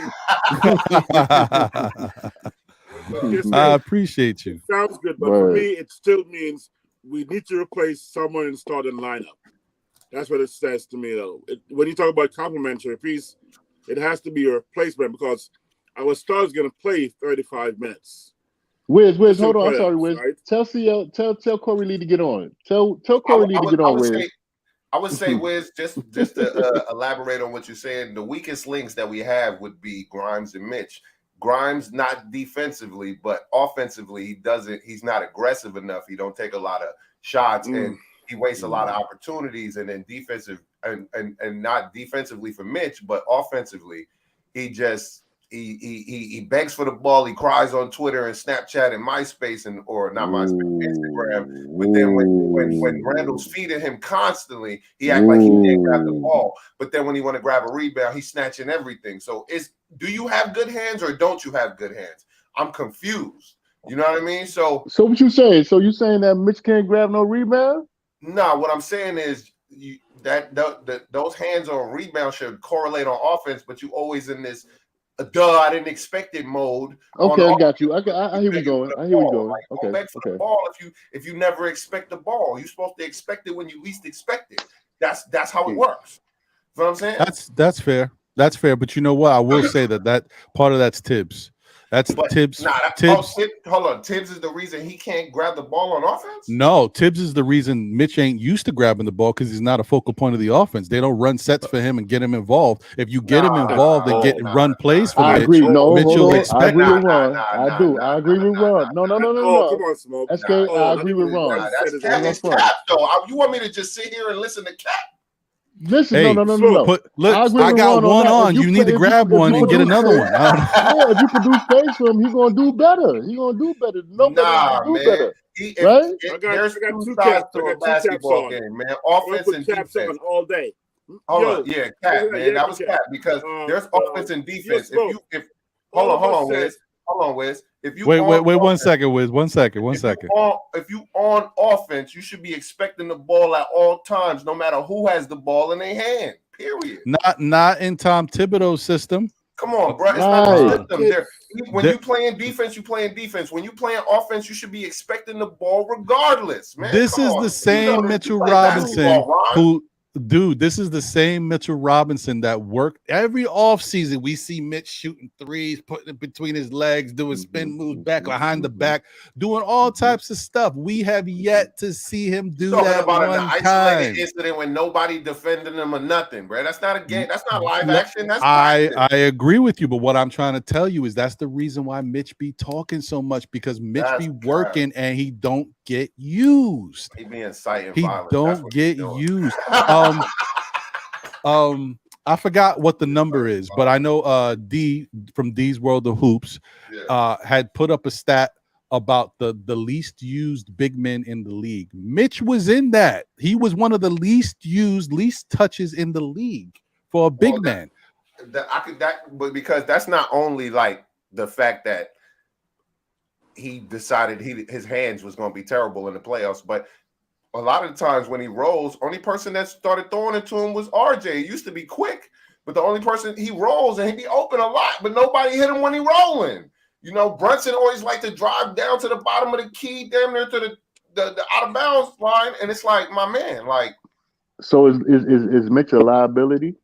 Yes, that's what I'm saying. No, Brian, but Smoke, y'all get the point. I was trying to ask a question, but you know, it's spiraled. But all I was going to ask Wiz was, out of those two, they the weakest links in our offense, so and defense. So you know what I mean? No, not defense, but offense. Yeah, RJ maybe RJ maybe the weakest link actually. So let's correct that. But the other aspect is you all get the get past the ball. I thought you was an RJ lover. Wiz, you change your heart. You had to change your heart. I'm never an RJ lover. Please, I've always been like. Come on in. Stop the cap, Wiz. Change your hat and stop the cap. From the very start, I've been like, trade back for RJ from RJ's trade days. I was like, do not draft RJ. Do not draft RJ. Trade back for 2 later round first picks. And anybody in the later rounds in the first round that year would have been better drafts than RJ and much cheaper. Unfortunately, there are about 5 guys that could have been better. I should have traded. Hold on. Don't we take into account non-basketball situations like RJ's a model citizen? I don't. I mean, we didn't care about it before, but it's definitely popping up now. Exactly. I want to talk. I be trolling sometimes, bro, because 1 minute for one player, we care about all what's not basketball and all these other things, but then other players we keep it strictly basketball and we don't talk about these other things. It's so hypocritical to me in my mind and how I see it. It's just like that, you know. That's why I call it like I see it, man. That's why I call me Smoke Dog. But let me just finish the point on Mitch. Go ahead. My bad, Wiz. You know, if you don't get a play set for you and you don't get past the ball except by RJ in 50 games. All of a sudden, they pass the ball to you, and you're looking for the rebound. Why would you not be caught off guard? So it's not cap to say they don't set plays for Mitch and they don't pass Mitch the ball. Because you just said it yourself, they don't pass Mitch had that role for 5 years. He should know that role by now, man. Cut it out. Yeah, but that role, that's not fair. That's not fair, Smoking Nick. That is fair. He's been a professional for 5 years. Andy, go ahead, Andy. Andy, back me up on this. Back me up, Andy. I'm gonna settle this debate quick. Back me up, Andy. All right. Let everybody get this off. Go ahead, Andy. Guys, in Sacramento, right? Smoke. Yes, right now, yeah. You know when you're driving on the high road, that high road is driving in Sacramento. Do I drive on the freeway? No, that high road, that high road in Sacramento, the one that you. Oh, well, Wiz, where you going with this, man? I think that's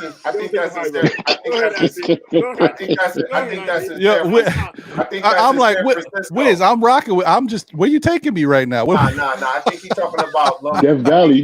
We go to Death Valley. I think he's talking about Lombard Street in San Francisco. That's not Sacramento. No. I'm saying you never take the high road. Yeah. All right. Well, hold on 1 second. Let's get back into it. First off, let's let Andy get his off. But before we do that, he chilling here, man. Well, shout out to my guy Corey Lee. Appreciate you, man. Good to see you. Corey, my partner. What up, dude? Yankees. Yes. Yankees. What's up? Nice appreciate you, brother. Andy. First time being on here with you, man. I'm very appreciate you for allowing me to jump in. You know what I'm saying? Andy, very big fan of yours, yo. Yeah, it's an honor, man. I love your take. So, and we got international Andy. Come on, international Andy worldwide. But yeah, y'all go ahead, man. Andy, shoot your shot, bro. Yeah, man. Yeah. You guys one second before we get into Andy, because I just want to do this. You know how I mean. I'm all about the showing love real quick. Shout out to Brooklyn Buddha in the building. Appreciate you. Danielle is here. What's good? Prophet Knicks TV. Prophet Knicks, I don't know if I've seen you in the chat before. If this is your first time, thank you for being here. If you're returning, welcome back. Welner Martinez is in the building. Louisiana Knicks is here. Angel Torres is here. Obviously, Corey Lee's here. You see him. Z Halt is in the building. Salute. And my guys, New Knicks City and Squad, the Organic Knicks Fan Podcast, or Organic Fanatics Podcast. Appreciate you, man. Good to see you. Y'all. All right, Andy, floor is yours. To settle this debate about Mitch and his offensive end, for me, I'm going to blame Mitch on this. For one, I think his offensive awareness, because defensively is a totally different thing, but offensive awareness of Mitch is really lackluster. And for you guys to say that, he doesn't look for the ball because he doesn't expect it because they're never going to pass it to him, I think it's a bad statement, because if you're a big man, because if you're a big man like him playing, vertically in the offense, you can.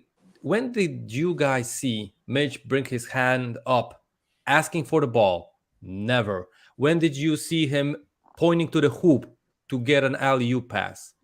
Never this season. He can do that with quickly, like years back, maybe once or twice a game. Nowadays, he doesn't even ask for the ball. And you know where he asks for the ball? After the game, on Instagram or on Twitter. Cop out. Snapchat. Don't forget Snapchat. Yeah. Copping out. That's the truth. And listen, and if he and Ron, to be true, if he would do that like once, twice, 3 times a game, fans, he would let people know around the league that he's ready. But if his teammates don't know that, he's like they're playing 4 and 5 on the offense.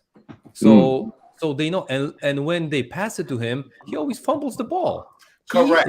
He looks like he has worse hands than Nerlens Noel. And that dude has worse hands than Nerlens, Andy. It's bad because every time he grabs the offensive rebound, he pulls the ball down and he gets swiped immediately. True. That's fair. Exactly. I'm not gonna lie about that. Like Andy Cook, man. I'm just dubbing what Andy's saying, man. I'm feeling it, man.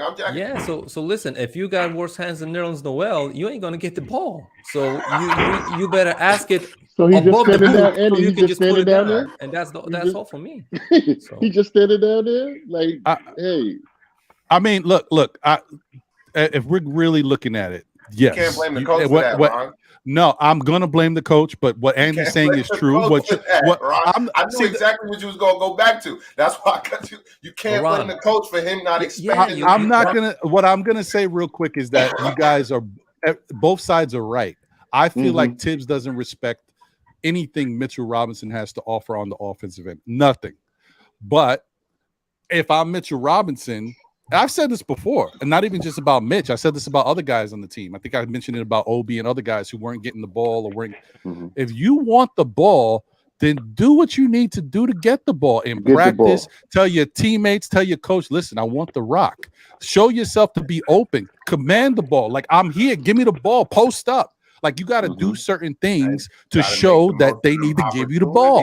You can't be fumbling and being the main reason we turning the ball over all the time. Ron, listen, but that man got big ass hands. Why he can't hold the ball, those big hands and he could grab all these offensive rebounds, why he can't catch I didn't expect it pass and then he's fumbling it? Because you could tell he don't even be thinking they're gonna give it to me, right? No, that's true. That's true. Yeah. But hold on. I'll say something about that too. But go ahead, Andy. Go ahead.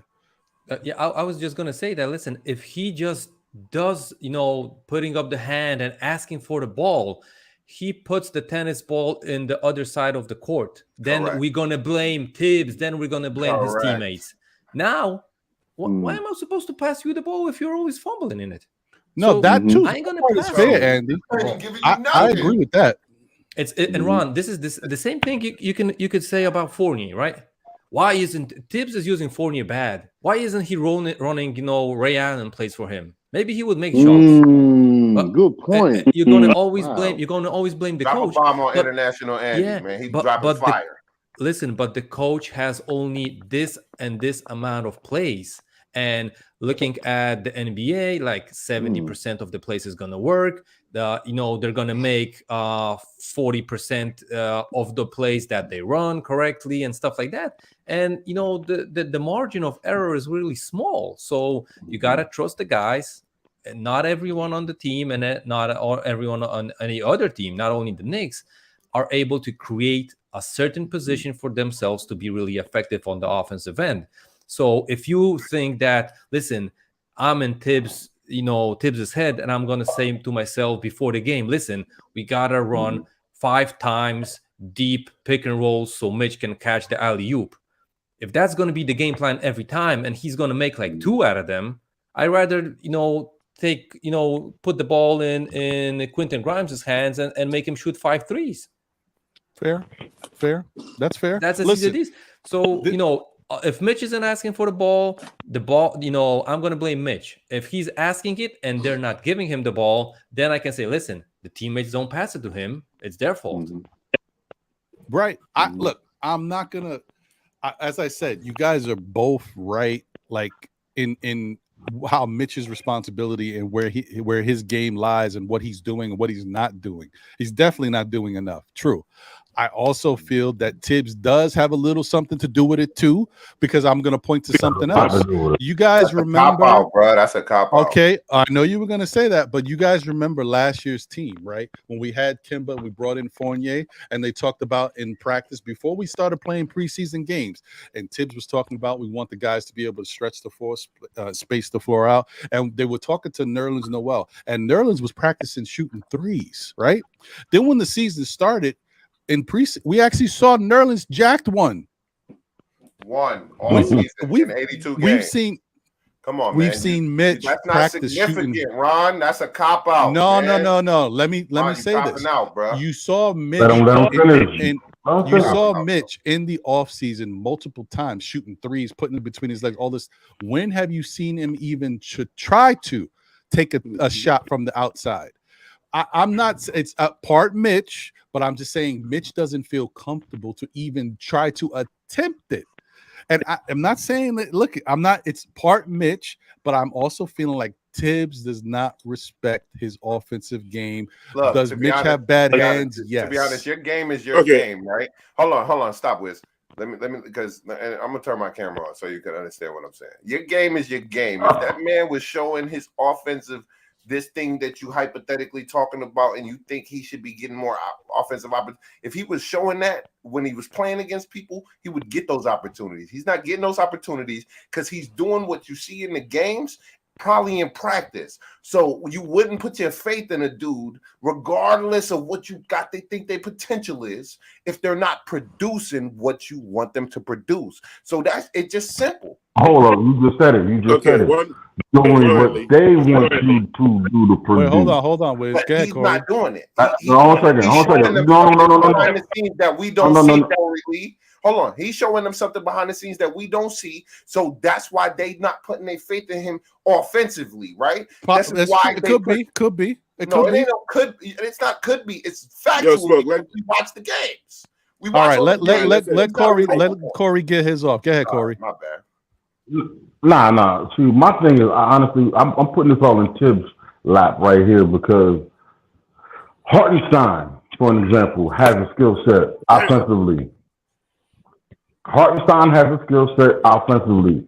Tibbs has not utilized it. He showed some of it in the beginning of the year, and he shut him down. He killed his minutes. Quick.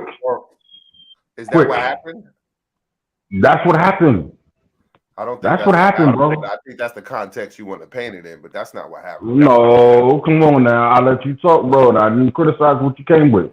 You know what I'm saying? Other than I just disagreed with you. Now, the context that I'm trying to give off it should be a perspective of, like, hold on a second. Why is this not happening? His offense or his lack thereof offense or usage of him is a Tibbs thing. You know what I'm saying? Offensively, you can create a play. Anybody can create a play as a coach to have a player to be in a certain position. You know what I'm saying? But now it's up to the coach to run that play. He does not believe in him, obviously. So then, you know what I'm saying? And his offense does not allow him to do that. Yeah, I mean, like I said, it's this, and I don't want to get too much into this because we got off topic. Because this is a whole nother thing. We on topic. We on your topic. We not on my topic. So,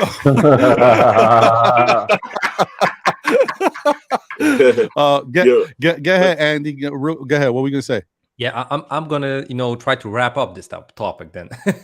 To Corley's point about Hartenstein, he has a totally different thing, a totally different game than Mitch offensively.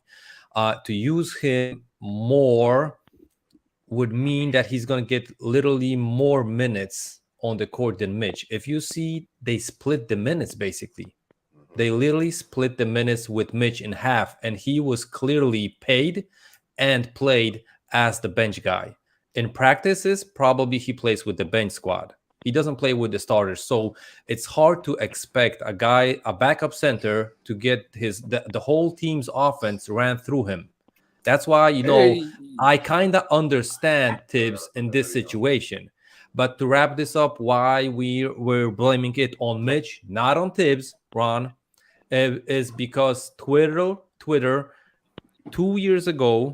3 years ago, everybody on Twitter told me that it's all on Frank Ntilikina, that his offense is crap, and that's why we're going to trade him. And everybody told me it's all on Frank, and Frank couldn't score a bucket.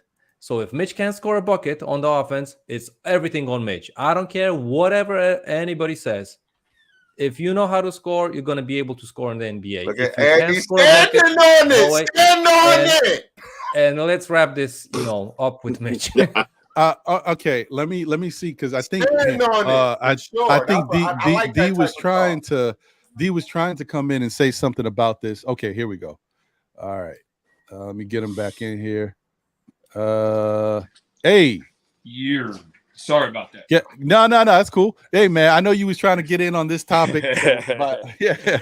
First of all, yeah. Peace to the chat, peace to the Who family, peace to the panel as well.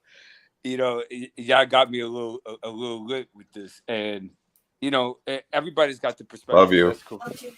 And I think at the end of the day, the thing with Mitch, right? Because I won't build on it too long, Ron, because I know you got an itinerary, but that it's 50-50, because it's Mitch's job to get his game tight, but it's also the organization and the coaching staff's job to get him tight.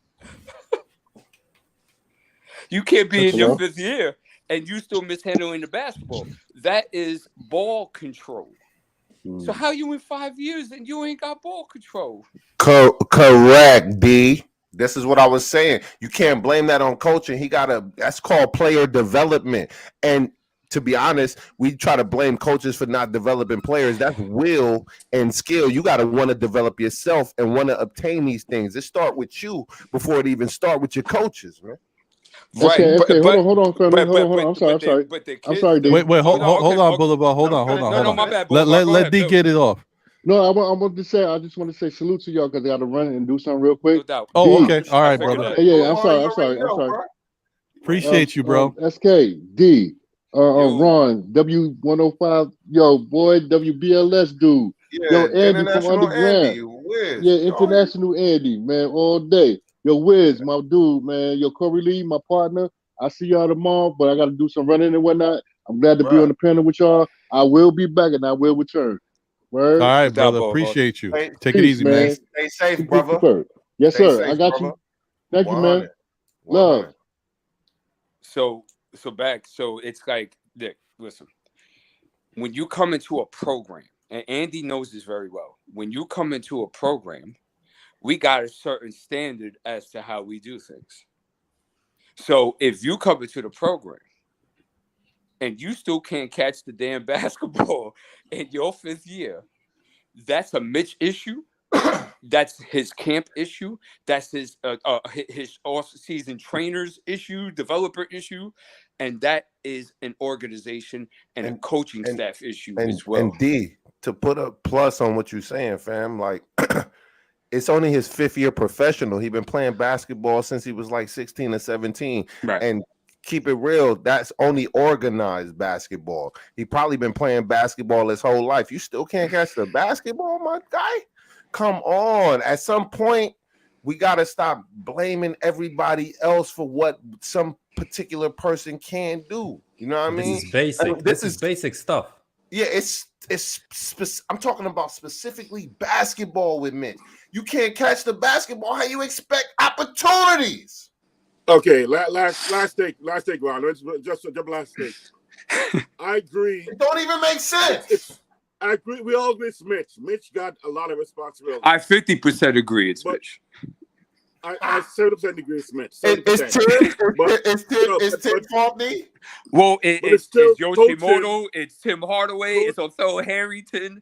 Come on, man. Of course. These players don't even got nothing to do with the Knicks no more. How are you talking about Othello Harrington, bro? He's a coach. He's the big man coach. Oh my! But here's the last piece. Hold on. Wiz, go ahead. I don't know what you're saying. Go ahead, Wiz. Say what you're saying. Reggie Jackson. I don't know if you guys do Reggie Jackson, the baseball player Reggie Jackson was. Right. One of the best baseball players of all time. He played, 14 years in the league, maybe. At least 10, 12, 14 years in the league. Reggie sat in, he couldn't catch the baseball. He's a baseball player, played baseball all his life. He just couldn't catch because that was not, it's some genetics as well. It's some genetics in it as well. Where bro, stop with the copium. Stop with the copium, bro. Stop with the copium. Your copium is killing me. We don't want to hear about a baseball player that couldn't catch a baseball, bro. We talking about Mitch. It's the same concept. No, it's not the same concept. It's not the same concept, man. Don't have the skills. It's like dribbling. Some guys just don't have the handle. I will never get a handle like Kyrie. Or they just don't got the No, it's not the handle. It's a mentality that gets you the handle. No. There's also a genetic part of his skill. And also, you think it's genetics that make you know how to dribble? That's why some fat boys can cross you up, huh? It's not genetics. It's your mentality and the work you put in, bro. Come on, bro. If you want to learn how to dribble, you're going to learn how to dribble, man. Y'all making excuses and trying to blame baseball players for why Mitch can't catch a basketball, bro. Where's your cap, I'm talking about skill. I'm talking about genetics. The cap. Change your hat. There's a reason why some guys play outfield, some guys play infield. The spatial awareness is not there. They don't see the ball the same way you do. It's genetics as well. Some guys' fingers are weak, their hands are big. So genetic. So it's genetically that he's disposed to retardation or something. Excuse me.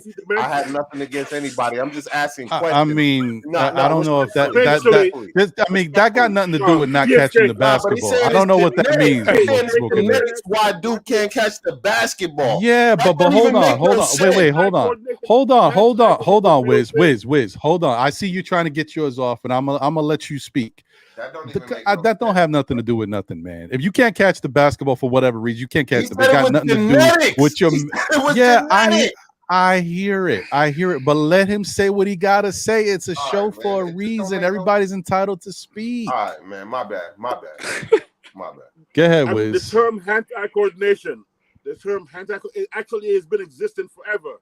There is a factor to it. There's no reason why you go, oh, he can't quite see where his hands, where the ball is, because he doesn't have the hand-eye coordination. Sometimes it really exists. So you have to take that into account as well. I'm not saying that's the number one reason, but there are people with weak certain body parts. I've worked with lots of martial artists and stuff. My brother, I have a half-brother, who was a top-degree black belt since he was I went to karate first at 8. He came in after me at 14 as a half brother. He's about 14. And he came a black belt in no time because he just had the skill. But you know what he couldn't see? The overhand right. He won every contest. And then the one time he says, I've been on ESPN too. What? You haven't seen my fights? And then I said, a few years later, I said, I saw a fight coming for you next week on ESPN too as a replay.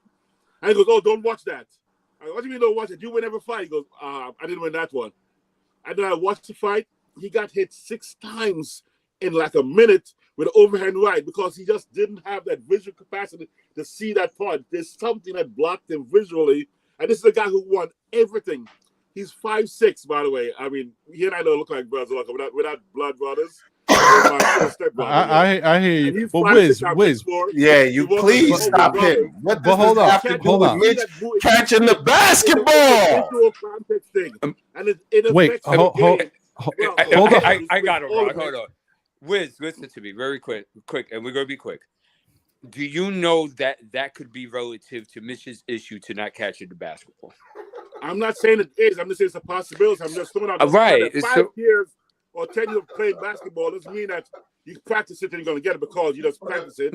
Sometimes people don't have that skill set because it could be a factor. I'm just throwing in all the possibilities. But none of us doesn't know what the factors are. I understand. He's lazy. lazy. I'm just trying to say that all we know right now is that Mitch has an issue catching the basketball because that is directly related to ball control. So he has a lack of ball control. Right. In year 5, though.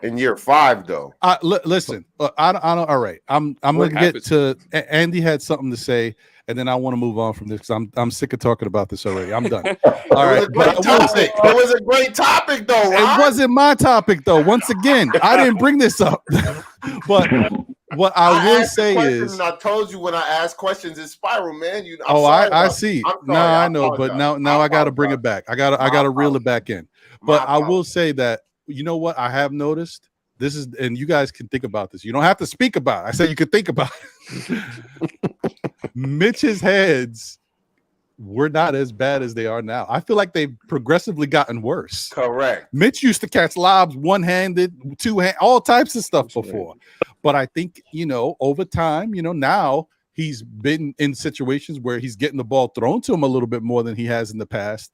And it also points to where he's receiving these, maybe he's not getting down the way he needs to grab the ball. He's definitely ball management is huge.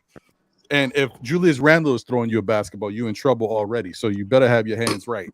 But yeah. Anyway, Andy, what are you gonna say, if you're getting 10 lobs a game, you should be ready to catch at least 7, right? But he's not even getting those. The Knicks have moved away from the lob type of style of basketball with Mitch because they were concerned about his health, and so they didn't want to get him in the positions where he's jumping up and possibly coming down on ankles. So if you notice, they moved away from that. He playing basketball. No, that's the truth. That's 100% the truth. I don't want to hear the copium, bro. I don't want to hear. But I'm just telling you, brought up lobs, and I'm telling you, they don't even throw lobs to him the way they used to. 7'2" dude can't jump 8 inches off the ground to catch a lob. Not even by hand, bro. That's the program. Now we're talking about something else. Anyway, let me get Andy going. What was the next subject? Because I don't want to. You said you wanted. No. I'm not. Well, now I'm not moved on yet. I want to get Andy's take, and then I'll move on. Go ahead, Andy. Ron, again, I'm gonna wrap it up this topic, and you can go on. Thank you. I totally agree that some people on this planet have eye and ball catching, bad coordination, stuff like that, but those things, and Dee probably knows this, you got practices. Yep. You got practices to make that skill be better. And you practice that with 4, 5, 6, 10-year-old kids, right? Correct. If you're a basketball player, you're getting paid millions of dollars. I don't know, buy lube, oranges, watermelons, whatever, throw them up, catch them.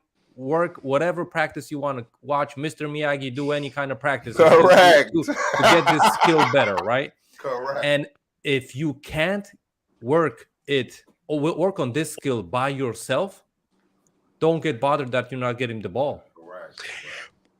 And I'm with you, Andy, but the organization did decide to pay him for 4 years to give him $17 million. Yeah, but defensively and his rebounding was worth the money, man. Come on, cut it out. No, it was not. Yes, it was. No, it might not be just because it didn't. Just because it didn't shape. Hold on, Andy. Just because it didn't shape up in one series doesn't mean he wasn't worth it, bro. He gave us a lot of extra opportunities, and he's not as injured as people say he is. He was inconsistent throughout the whole season. Inconsistent, what? Offensively or defensively? Defensively and rebounding the basketball. Yeah, and in the Miami Heat series, he definitely. That's where you're going with this. No, I just wanted to know, what's the statute of limitation? Are we talking about the playoffs or the whole season? Because I think D was talking about the season and the playoffs. Yeah, I put it all together. Yeah. Oh, okay. Right. Yeah, I just wanted to know exactly. You know what I mean? Okay. Because it's specified. So why, Andy? Why I would put 50% on the organ? Right? There's many reasons, but this is one. You know he got bad hands. If you know he don't have a post game, if you know he got no bid, right? If you know that he can't even work through a dribble handoff set, right? Correct. He's got no step through. He's got no reverse pivot. Why the hell are you paying him 17 mil? I could go ahead and get a guy to do what Mitchell does. No, I think you're forgetting you gotta let the market though. The market, bro. The market. Nah, you forgetting the market, bro. Nah, you forgetting. Yeah, all right. What it is, bro. About the market. That's fair, but let's let everybody get theirs off. You know what? Ron? I'll say this and then we'll just move on. It's just that if you're gonna sign a guy to 17 mil, you have to do more than just inconsistently rebound and defend the interior. Because it's not like he could switch or pick a rolls like that. It's not like he could go ahead and guard stretch fives. It's not like, and that was completely exposed in Miami, which was the topic of discussion throughout the year. So if it has to be on the organization, if you know that these things are lacking, I could go ahead and bring a guy in and bring in what Mitch does for $5 million. That's cap. No, it's not. It's cap, bro. It's not. You know that's cap, bro.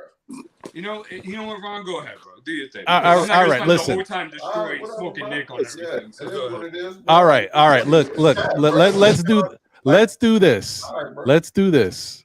Let me just shout out a couple more people. Get my guy Jay Boogie in here because he's backstage. First off, shout out to Craig. Appreciate you, my brother. Hope you're doing well. Hope everything's good for you. Shout out to Christian Cortez in the building. Appreciate you. Thank you for being here. Organic Fanatics, the other account. Appreciate you, my brother. Good to see you. Let me see here. Was there someone else I missed? Oh, yeah, I did miss somebody before. IQJ is in the building. Salute to you. Appreciate you. Knicks won today is in the building.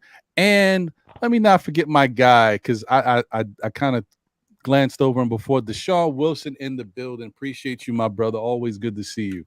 All right. So let me get Jay Boogie in here. Jay Boogs, what's good? Salute. 3 capital S's. Blessings, health, happiness to everybody. Hope everybody having a beautiful weekend. I hope everybody enjoying their life. Anybody that's going through anything, any struggles, you know what I'm saying? We don't pray that you only go through it.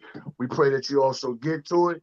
Shout out to the chat, the most amazing people it is in the world belong up under this orange and blue umbrella. Shout out to the panel, each and every one of y'all. And also to anybody that's on the panel and anybody that's in the chat and anybody else that's outside, that's kids that's listening.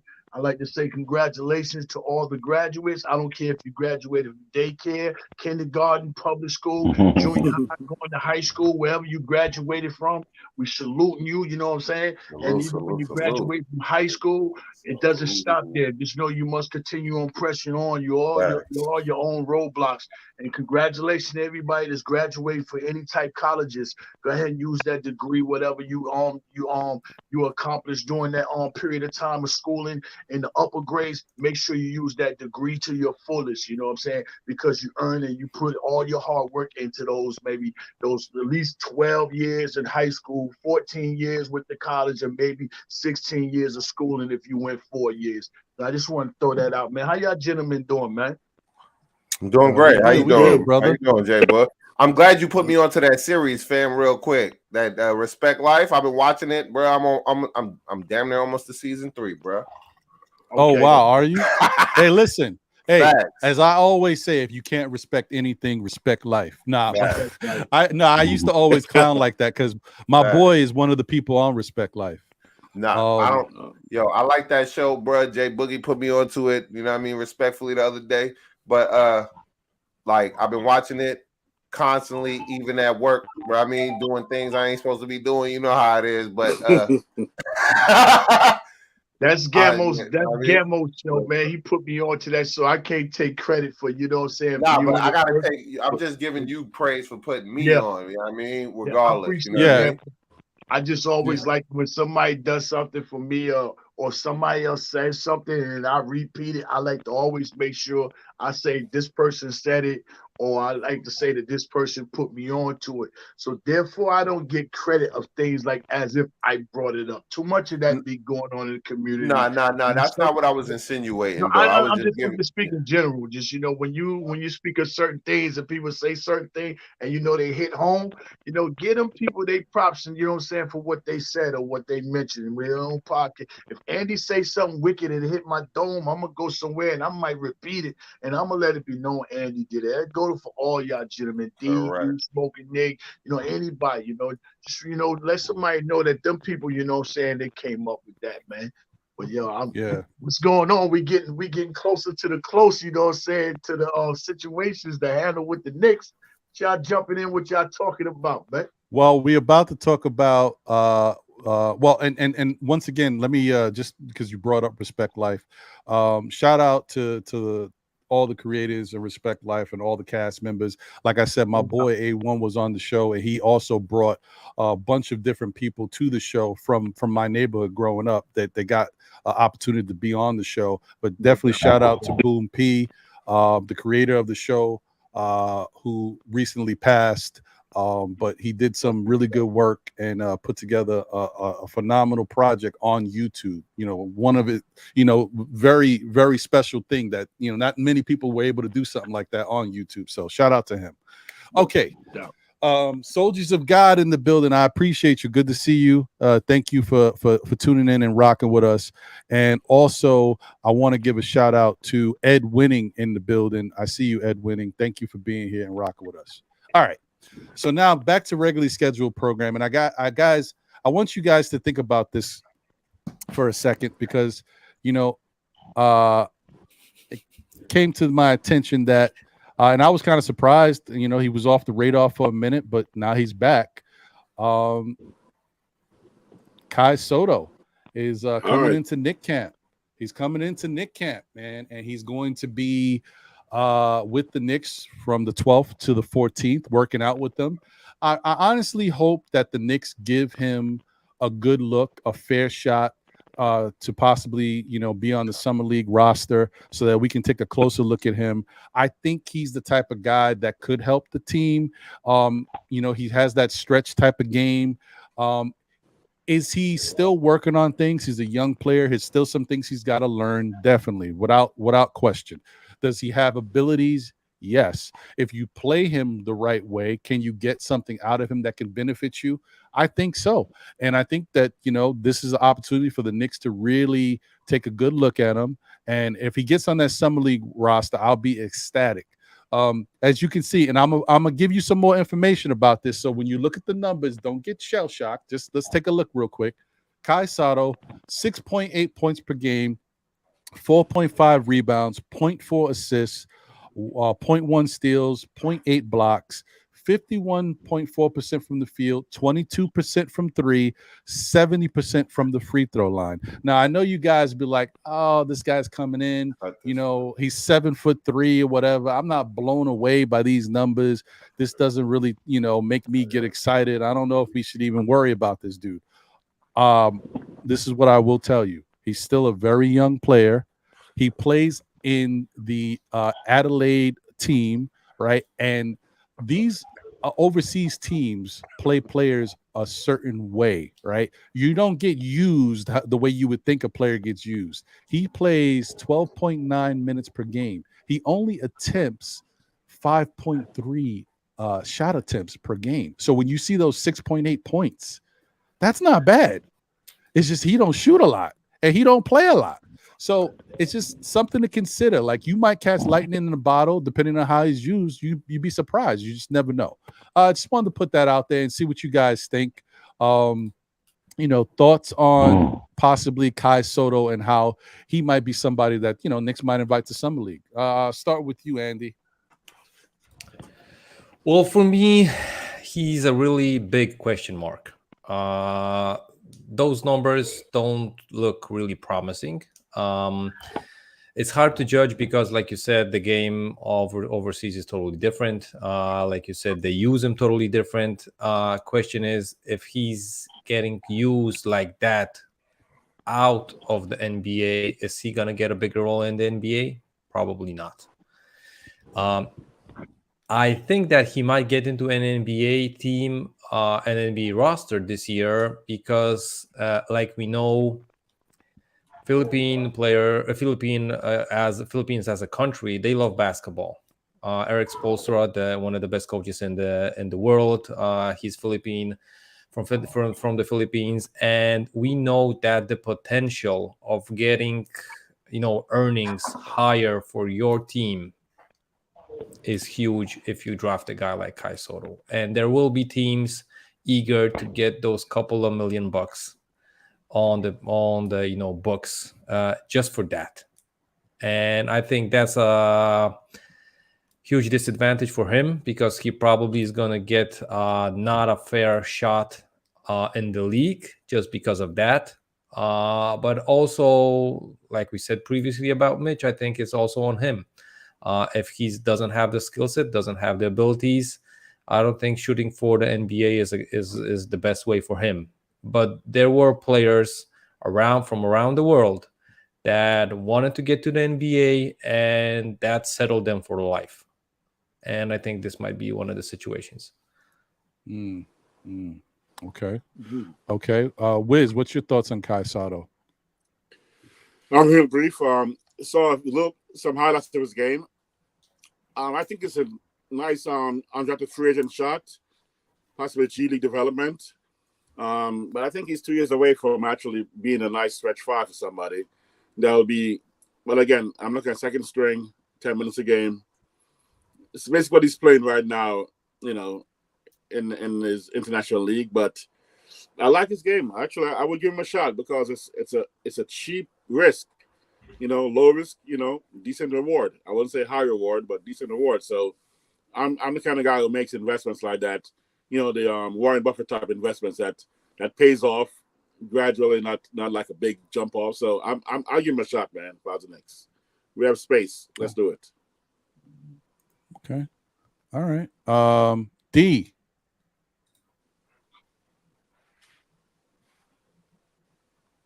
You're muted, D. Oh, you're muted, on D. mute.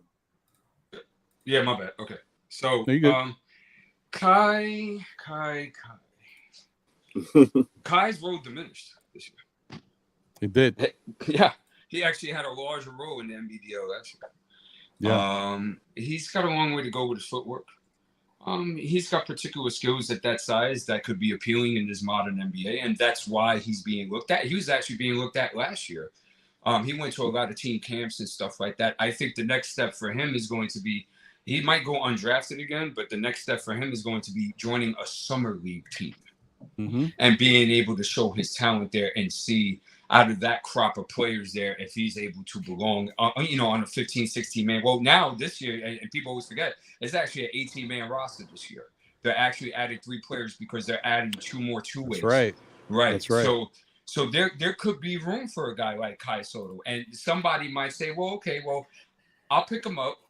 I'll stick him in the G League. I'll put him on a two-way, which is, I think it's like half the season that they could keep him and see where it goes. But I think that's where he's at this moment in time. I agree with that. That makes sense. And I will say, before I ask anybody else what their thoughts on him, he didn't shoot well from 3 this year, only 22%. Last year in the NBL, he shot 38%. However, the sample size is very small. He's not a volume shooter. And it's weird about him because I mean, international play is different. That's weird to me a little bit because you got some guys that are talented. They don't play a lot. They're behind certain guys that play ahead of them, and for whatever reason, that's just the way it continues to go. Don't care how good you are. If there's a countryman ahead of you that is been playing with the same team and is loyal to the team, as a part of that mix, and he's a good player, he's going to be ahead of you. Like, it's different. It's different. You can't. It's not like you would have to really be phenomenal to jump ahead of somebody who's been like we talked about this. Just giving an example, like we talked about this with Rokas. Andy mentioned who Rokas was playing behind for so many, So yeah, I don't know. Ron, just let me add. Rokas is playing in ACB, the Spanish league. That's probably the second best league in the world. Right. Kai Soto is playing in Australia, right? And that's a league that's don't want to put any shade on it, but that's a league that literally gets a young NBA prospect for a season just before they go to the draft. But the level of basketball there, top 10 in the world, maybe, and that's a maybe. Okay. You're muted, D. You're muted, D. You muted. Yeah, thank you. Yeah, you're 100% right. But also, too, that there have been some guys that have come out of that program in Australia. Josh Giddey, Ben Simmons, the kid that played at the Christian Catholic in college, he averaged like 10 assists. So there's been some decent players coming out of that. Exum. What? Donte Exum? Yeah, Donte Exum is another one, good one. So, yeah, but I feel you, though, as far as league-wise. So I think what they do is that they funnel these type of players with that type of size and stuff like that, but then they become projects when they come into the NBA, and some are just faster than others on the development. Yeah. Let me move over to Smoking Nick, and I'm gonna come back to Corey Lee and then Jay Boogie. Go ahead, Smoking Nick. Man, that man is a bum, bro. Look at the stats, look at the numbers, bro. I've been waiting for 15 minutes to tell y'all straight up, bro. He like, what would his rating be in 2K? 49? Would he even be on a roster? 53, maybe. So why are we talking about this guy? We G Leaguing him. Come on, man. He is trash. I'm not getting at you, Ron. I'm not getting at you, Ron. I'm talking about, bruh. He from the Philippines and he played for a team named after my daughter, Adelaide. You think I didn't pay it? I'm be paying attention. I'm listening. He trash, bro. Like, yeah, what you say? You get five shots a game. All you got to do is make 3. Come on, man. Stop, bro. Stop it. You don't get invited to a camp Soto on our D team in Westchester or AA team in wherever it's at, right? We don't want that. Nah. If he's not going to help the current team, why are we even talking about it? Because he's getting looked at by the Knicks and he got looked at by Dallas. And because it's Ron's show and he can talk about whatever the hell he wants. He's get looked at by these guys and called to camp. Bro, they don't call everybody to camp. They gotta have some skills to be at least called to some camps to look at and being, analyzed. So there's something to his game. Otherwise, they wouldn't waste their time looking at him. In that case, you might as well call Mitchell trash too. I mean, come on, these are NBA level potential players who are getting looked at by NBA teams. Six points and 4 rebounds is NBA level. He's playing 12 minutes a game. Cut it out, he's bro. Playing 12 minutes a game. Cut it out, bro. We always try to rate these players on what they may do. What are they doing? If he ain't doing nothing, what we talking about is what I'm saying. And D, why is he in camp? He can talk about whatever he want to talk about, but come on, cut it out, bro. This dude is a bum. You don't get invited to a camp by the NBA, and last year too. If you're a bum, exactly. It's called NBA International, man. They just paying the dudes they gotta pay, man. Whatever. 250 players, whatever, man. You know what it is, man. Listen, what it's about. Listen, look. If you want to really break this down, obviously we already know how this whole thing works. Kai Sotto is a name that has a lot attached to it. It was already mentioned. Andy brought it up. We know that he's Filipino. If he made the NBA, he'd be the first Filipino-born player in the NBA. That's something. We get it. Filipino has a very strong population community. They love basketball. So there's a lot of attention. It's like back in the day when I forgot who it was, but he was I think it was a Jewish-born player, a baseball player who went to the Dodgers. Dodgers have a very strong community, and that was a big draw. It doesn't take away the fact that dude is 7'2", 7'3", 7'2", whatever he is, and he has certain abilities to him. They're not fleshed out. They're not fine-tuned by any means. He's very raw. He's very raw. Could he get better? Yeah, maybe. We don't know because he needs a work. But a team has to be able to take him on as a project, work with him, and see what they can get out of him. I wouldn't be surprised if he wound up going to these different, teams and tryouts and maybe played in the summer league and wound up like on a team like Miami. I wouldn't be surprised if he wound up on a team like Miami. Somebody who could say, listen, we don't have a true center. Well, let's get him, stash him. We'll work with him and see if he can benefit us. I wouldn't be surprised. So that's it. Corey, what's your thoughts, brother? I know, like I said, Kai Soto is one of those guys that we don't get a chance to see play. You don't know a lot about him, but this is what the deal is. I'm gonna say this: that the young man if we want to give him an opportunity, might as well. Summer League, yeah, I have no problem with it. To see what he is and see what he got and can compete. But if he can't do that, then ship him on, give him to somebody who wants to work with him. So yeah. He deserves the opportunity. Give him an opportunity. Why not? I don't care. And we don't have any draft picks anyway, so why not? Right. And Pudge says, I have been talking about him I like the guy. I don't know what to tell you. I don't think he hurts. If the Knicks brought him in and had him on the bench, I don't hurt the team at all. Tibbs is going to play who Tibbs plays. But if something happened and somebody got hurt and you need somebody to fill in, a 7'2" guy who obviously they would have to work with him. You can't just go out there and not do anything. But if they worked with him, got him some semblance, smart things to do. This is what we need you. This is how the system works. This is your role. This is what I expect of you. And you have him off the bench as a contingency. Why not? Jay Boogie, what's your thoughts on Kai Soto, however you want to say it? First thing I want to know is when the first time we realized him. How long ago was that? Last year. Well, me personally, last year. Okay, as far as the Knicks organization, maybe 2 years, right? Absolutely. Possibly, yeah. Well, okay. So now you want to take a look and see how better has he became since the first time the New York Knicks as an organization laid their eyes on him. What have you developed? How much better have you become since the first time we thought about you?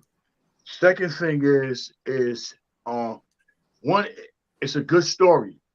It's a great story for him where he is, if he can come over here and make it into the league. Two, along with that story, if he does make it, it's great marketing because them people from his native, they're gonna be all over it.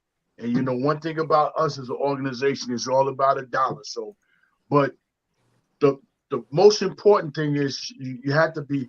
It's two people that play. It's two people that have to be special when it comes to basketball. One is the tallest guy, that's 7 foot, 7'1", 7'2", 7'3", whatever. You have to be special. Take a look at this guy that's coming as the number 1 pick. He's special. If this dude didn't have none of them skills like that, skinny as he was, he had none of them skills, he would not be the number 1 pick.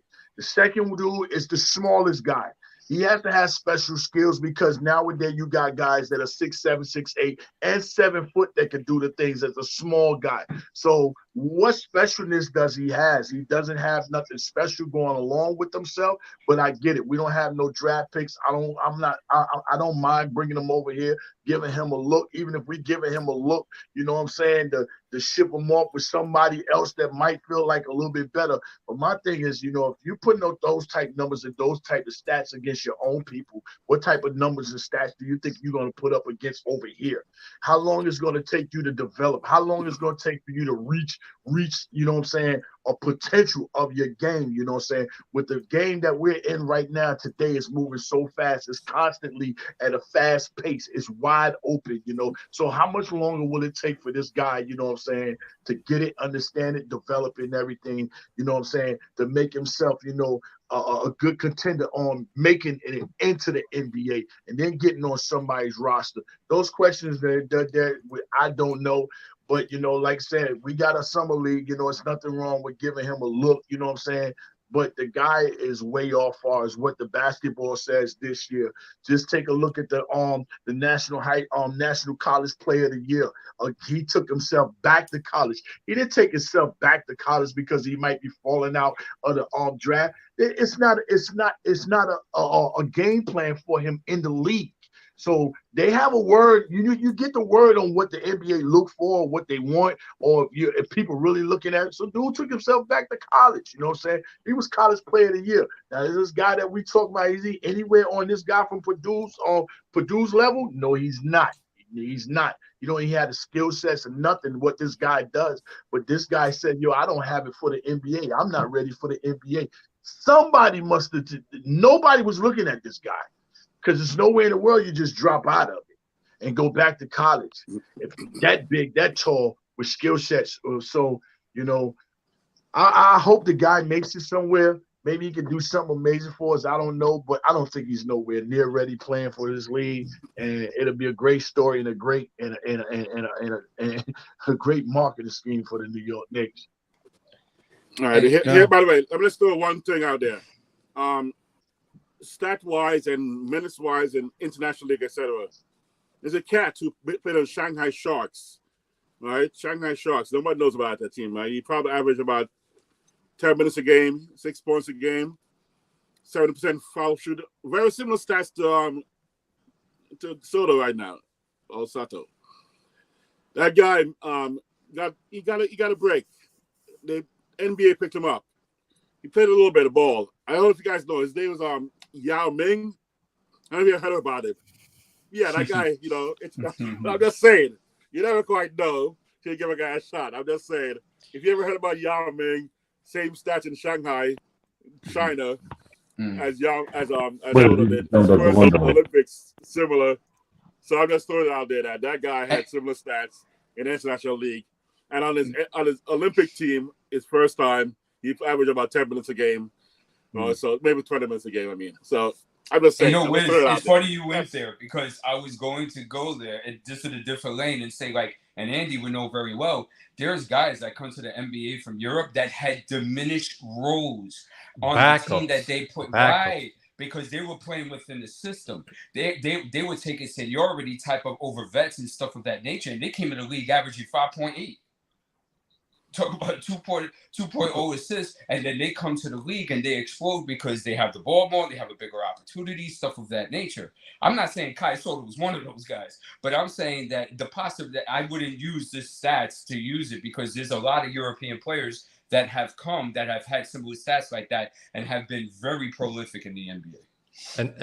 And some that drafted like late second round. And made it eventually to some place like MVP, 2-time MVP in the finals of NBA right now. I was going to say. I know who you're going to say. Yeah, I was going to say that Jokic literally is a second round pick, and just to add to that, I know the guy that was drafting him. He was the first year on the Nuggets scouting squad. He's a Polish guy, a little bit even younger than me, and he drafted both Nurkic and Jokic that season. Wow. So those were two gambles that they said that they're gonna pull this season. I hope one day I'm gonna get him on the NBK channel to do an interview. I'm asking every draft day, every month before the draft, I'm asking him if he's going to tell this story because listen, if you get him on the channel and he's going to talk how he recruited and how he talked with the parents of Jokic, with his brothers, those stories are hilarious. He was asking the maids at his school and stuff like that. Those are hilarious stories. Ron and the rest of the panel, I got to bounce for a little bit. If you guys going to be back, if you guys going to be on when I finish putting my daughter to sleep, I'm going to hop on back, of course. I mean, I may or may not be here. I ain't going to lie to you, but I'll probably be here for like another 30 minutes, but that's probably, I don't know. Or 2 hours, as always, John. Whenever you say that, it's like, okay. Okay. Appreciate you, Andy. Do what you got to do, brother. For Knicks scouts. Guys. Let's get him on the Much Knicks love, scouting Andy. team. Much love. Let's call Dolan. Andy, take care, bro. Yeah, so I mean, I'm with you, and I understand where Smoking Knicks coming from. I know we're personally, the Knicks are on a team that's trying to move forward and put the best possible talent together and just improve consistently now going forward. I get it. I'm just saying you just never know with a player, how much they can actually do out there when they're not given the opportunity to play against the best competition. You don't know what it can bring up. Some players play with the best competition and they fold, right? Because they're not ready. They're not good enough. Other players play with the best competition and they get better. And they start to say, oh, wow, I didn't know you could do that. Oh, man, let me see if I can try that. And they start to, accept that these players are really good and soak it up like sponges, right? And get better. Kai Soto, he's definitely an interesting player. I think he should get a shot. He should be looked at. There's players that are playing in these NBA teams or not playing that are on benches that do nothing and get paid. And I think that he's a person that should be on an NBA roster, especially if it's going to 18. I don't see why he couldn't be on a roster somewhere, and he might benefit somebody. The kid was looked at. He was, averaging 18 points and 12 rebounds in the IMG Academy. And then, he played in the King Invitational Tournament. He averaged 27 points, 10.6 rebounds, and 4.3 blocks. So when people see that, they're like, oh, this guy might be something. Obviously, he went to the NBL and played in other things. And, the way they used him, the way he played, maybe he's just not as aggressive. That's one of the things that we can say about in the NBA. You need to be aggressive if you want to, really supplant yourself and be a mainstay. And guys who lack overall aggression struggle. But we don't know if he has a bad motor. See, there's a difference when a guy has a bad motor and they don't show aggression. That's a whole nother thing. But it's another thing when it's a young player who's still learning and just hasn't learned, okay, this is when I'm supposed to be aggressive. This is how I do it. So we don't know yet. We'll figure it out, hopefully, in the next year or so about Kai Sotto. But he's going to be with the Knicks from the 12th to the 14th in camp. And we'll see what comes out of that. Maybe he'll get invited to the Summer League. I will tell you one thing. If he doesn't get invited to the Summer League by a team, then that's pretty much everything you need to know about him. But we'll see. Right. And I don't mean by the Knicks. He could get invited by another team. But if he doesn't get invited by any team, then we'll kind of know what they've seen in camp and how they value his talent and progression. Yeah. Dallas. Yeah, Dallas. Okay, wait. Hold on 1 second. Wait. You said Dallas loves him? Dallas. He was in Cameron, Dallas last week, and they loved him. Secondly, NBA conditioning and diet and all kind of programs we have is so different. I mean, from every level. I mean, I'm talking about even high school and college level. I knew cats, in the Caribbean when they came to the U.S. Their whole thing changed because the diet changes. The equipment, access to equipment and training change. So much stuff changed that it's a different world that your body develops so quickly because you have so much better trainers, dietitians, equipment availability, free time, maybe enough money to actually be able to work. Some guys actually working jobs, in the Caribbean playing baseball, but they got full-time jobs trying to make it, to the MLB where you have kids here, in maybe AAA or something. And I'm like, the kids are, at least they got buses, but they're like, at least on air-conditioned buses. We're not trying to ride our bikes to the next game after a job. All they do is playing baseball or eat and drink baseball. So we don't know circumstance in these countries sometimes that these guys are doing like old school, baseball players used to with a full-time job. And then, summertime or wintertime, they come back and play in the game and try to work through supporting a family and then trying to get a few hours in every so often to play the game without equipment, without nutritional ability to step up. Whether it's a protein powder or some other supplementation, which, most of these guys probably taking. I'm not saying LeBron, but, some guys are probably taking some stuff. I mean, listen, I see where you're going with that too, Wiz. I mean, like outside of the United States, guys that are trying to get their big break, they're working really hard and they got families to support. And so sometimes the overall sport that you're, trying to make it in is not your number one gig. Like you got to do other things as well. So yeah, hopefully all of that matters and makes a difference for him. But I will say, when it comes to Kai Sotto, as well as some other players internationally, he's one of those that he's been on it. Okay. For the last few years, he's been going to Atlanta. He goes to all the camps. He's been on it. So it's not like he's fresh out the water. He's been exposed. So yeah. Right. But go ahead, D. What were you gonna say? Yeah, real quick. Like, because now with this coming in the news like that, right? It makes you think now. Well, it kind of gives you maybe an indication as to possibly what the Knicks are thinking, right? Where are they trying to move into the second round? And are they trying to flip something and maybe these are one of the players that may be on their long list, so to speak, right? So that's something to think about, right? Another thing too is that will Sims' third string center job maybe be in jeopardy by looking towards that, right? Right. So that's another thing too. And there was another one I forgot, but there are things that you could chop from that. and be like, and of course the Philippine thing, and getting that market in there, of course, is probably priority. But you just don't bring in a guy and like he can't be competent out there or at least look the part. And so he's obviously going to have a skill set of sorts, which Kai does. It may not be very good or very NBA-ish at this moment in time, but it's there. And so it's interesting. It gives you a little indication because what they're thinking, because they're so shut that we got to play detective with this type of stuff. So. Right, right. Facts. Listen, and I was just gonna say, I'm Sim 5. I'm Sim 5. Don't you mention Sims going? Yeah. I know, Wiz. I know. I don't know, brother. I don't know. I tell you before, I kind of feel like Sims is in Tibbs's doghouse. I don't know how he got there. I don't know why he's there. I just feel like he's there. I don't know what it is. Yeah. All right. Well, and listen, I've done videos in the past about Kai Soto. It's not gimmicky. I actually like him. I'm interested in to see what he can do, but I'm not going to do a video this time around about him because I just don't feel like he's done enough for me to warrant doing a video. And I'm not just going to say something just to say it. Like if he did some stuff where I could point to like, look, I can't do that right now. So I hope the best for him. I hope he does what he's got to do in camp and surprises the Knicks.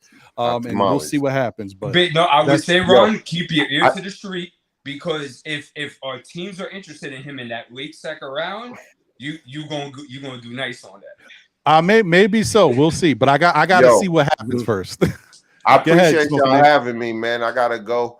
But Jay Boogie, Ron, Wiz, D's World, you already know the vibes. Now I mean Corey Lee, y'all already know the effing vibes. Y'all already know what time it is with me, man. Y'all have a blessed, beautiful Saturday, man. 100%. You too, brother. Appreciate you. 100. And get some fantasy football mock draft practice in. I don't need no practice, Jay Boogie, man. I'm tapped in. These dudes ain't tapped in, bro. They just think they know. They don't know. Okay. I won last year's, by the way. But anyway, go ahead.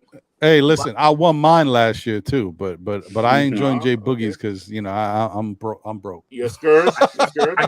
I got one spot left. Anybody think their skill sets is nice? Yeah. Mentally, I'm ready, but the way my bank account is.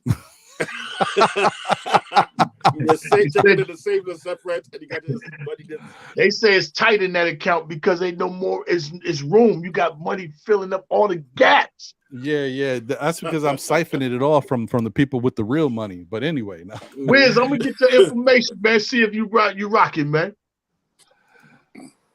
Yeah, I mean, swing by. By the way, J Book, I'm your West Coast assistant. Okay, so when you roll to the West Coast, if you need anything, let me know. I mean, I call up Beverly Hills Hotel, the plaza or whatever you need, and be like, yo, Jay Booger's coming to town. Have the room ready. Penthouse. Wiz is the mayor out there. You got to, rock hey, with Wiz. Wiz. Man, you better send that invitation too. Yeah, facts. Shout out to Julian Blum in the chat and A-Train. I appreciate y'all guys. No doubt. Thank y'all for rocking and being here. All right, so this is the last thing I had on my itinerary, I think. Because this is a whole saga. The saga continues. I don't even know, man. Well, okay, no, there actually was two things. Let me touch this one part first, and then we'll get into that because this is quick.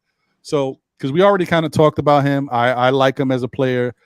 D weighed in, he likes him as a player, but it's just been, they've been because Josh Hart did his interview. He was talking about Donte DiVincenzo and how he's been trying to talk to him, see if he can get him over to the Knicks. How you guys feel about Donte DiVincenzo being a Knick? Because some of you, when we talked about this before, weren't here. What's your thoughts? Wiz, if you could, weigh in real quick about Donte. Oh, man. How tall is he? He's 6'4" and a half, 6'5". And it's over. Bam. Move on. I'm sorry, man. I like his shooting, but I just can't take another 6'4" guy on this team. But don't forget, he not only shoots, he plays very solid defense. So keep that in mind. And good playmaker bit too. I know. It's just tough for me to I think it's whose spot is he going to take is my question also. And that's IQ, Grimes, That's the question, Wiz. If they bring him in, then one of those two is leaving. Josh, you're not gonna say Josh is gonna go and bring him in to work with Josh and Brunson. You're gonna want to put an over crew back together, right? The one of Wildcats in the Knicks Wildcats combo, where we have a funnel from Villanova straight to the Knicks in the future. So, I mean, but I'm okay if they can get him for cheap, but I'm worried about where he's gonna play and then how he's gonna be used by Tibbs. And the thing is, Tibbs gonna be Brunson, Josh, DiVincenzo, RJ, where's RJ, or where's Randall, and who's the center? Maybe they play small, RJ and Randall at center. So 3 guys on the sides of their positions, somewhat. Good defense. I mean, great defense by Josh and him. But I want some length this year, man. I want a little athleticism and some length, and I do want the scoring. He's got 2 out of my 5 qualifications of what I want this year for my guy, and 2 out of 5 is not enough for me. I'm going for it all. I want all 5. I want the 3 and D. Well, I want the 6 and 9. Fair. Yeah, that's fair. But I will tell you one thing before we move over to Corey. It all depends on how you set it up, how you lay the roster out. But you can have an undersized roster and still make a lot of noise. Miami Heat. Just saying. I agree. You can, if you got the right players that play the right way, you can make a lot of noise. But Corey, what's your thoughts on? Yeah, that too. What's your thoughts on Donte DiVincenzo? I don't know about this one. I'm scratching my head. I heard about this Donte DiVincenzo thing. I don't know. I'm not feeling it. I don't see it. You know what I'm saying? There's too many cats who just, you know what I'm saying? Homeboy it's clogged over there. There's a lot over there. There's a lot going on over there. You know what I'm saying? And then, if now you're talking about putting him behind somebody, like put him in a foyer spot, make him see if he can fight his way into the roster, that's a whole nother thing. But I don't know about giving up anybody for just that dude. You know what I mean? Quickly does a little bit more for me than Donte DiVincenzo. You know what I'm saying? That's fair. So that's my thought. That's my thoughts about it. And to see him go for Donte, I'm good on that. I'll rock with Quickly and Grimes. You know what I'm saying? So yeah, that's fair. Jay Boogie, what's your thoughts? You know, when you go from college and come to the league, you leave early, you know what I'm saying, and you don't graduate. You know, some of them guys, after they get money, they go back and, you know what I'm saying, and pick up their degrees and graduate. Otherwise, what I'm saying, I'm not into trying to make this an NBA Villanova campus. You know what I'm saying? I don't need all these guys. I'm not trying to be cool. I'm not trying to, you know what I'm saying, satisfy people with all these guys. Villanova. It's plenty of people out there that's better than him that I can grab. You know what I'm saying? For that same money you give him. And before I give him that money, like, you know, like Corey just said, I can keep IQ in that same position. Just get him a point guard where he don't have to play point guard. You know what I'm saying? He's an all right guy and everything, but for me, you know, he doesn't really move the needle for me as far as a bench player. We need a point guard, you know, a guard, somebody that can handle the rock, somebody that can run the offense. And a weakness of his that I do know, he can't take you really off the dribble. He can get to the basket off a pad, but as far as a clear out one-on-one, nah, he's lacking at that. So that tells me, you know, another guy that can shoot, that got to catch and shoot, and, you know what I'm saying, maybe get a shot off a one dribble and pop, you know what I'm saying? That means if they shutting us down as far as shooting, then this game is gone. I need somebody that can do both. You can shoot, but more importantly, you can put that ball on the rock you put that ball on the floor and get yours any kind of way that you know what I'm saying you can. And we don't have enough of that. Dudes that can beat you up the dribble in a half court set when they shutting down your shot. You know, so just shooting and being my man's friend, and we went to Villanova and all that, and the story of bringing all the Wildcats, and the Villanova Wildcats is taking over. The Cats is taking more than the Kentucky Wildcats. All these scenario stories, man, I'm not for that. I'm for the best fit for the squad. And there's other players out there that I take over that dude. You know what I'm saying? Neither I say Double B, Bruce Bowen. That's one of them. That's one of them. It can handle. Oh, you mean Bruce Brown? Bruce Brown. I keep calling him Bruce Brown too. I stay doing that. Yeah, Bruce Brown. What I've been promoting him on the internet. That's another one. I hate to, you know what I'm saying, put him out there, you know what I'm saying, on the subject, but it's guys that can do a little bit more than what he can do for that same money. Yeah, I mean listen, that's fair. D. Yeah. I mean, we kind of already talked about Donte in the past, but by all means. Yeah, brother. real quick. Yeah, I'll summarize some stuff. The only thing I'll add two things.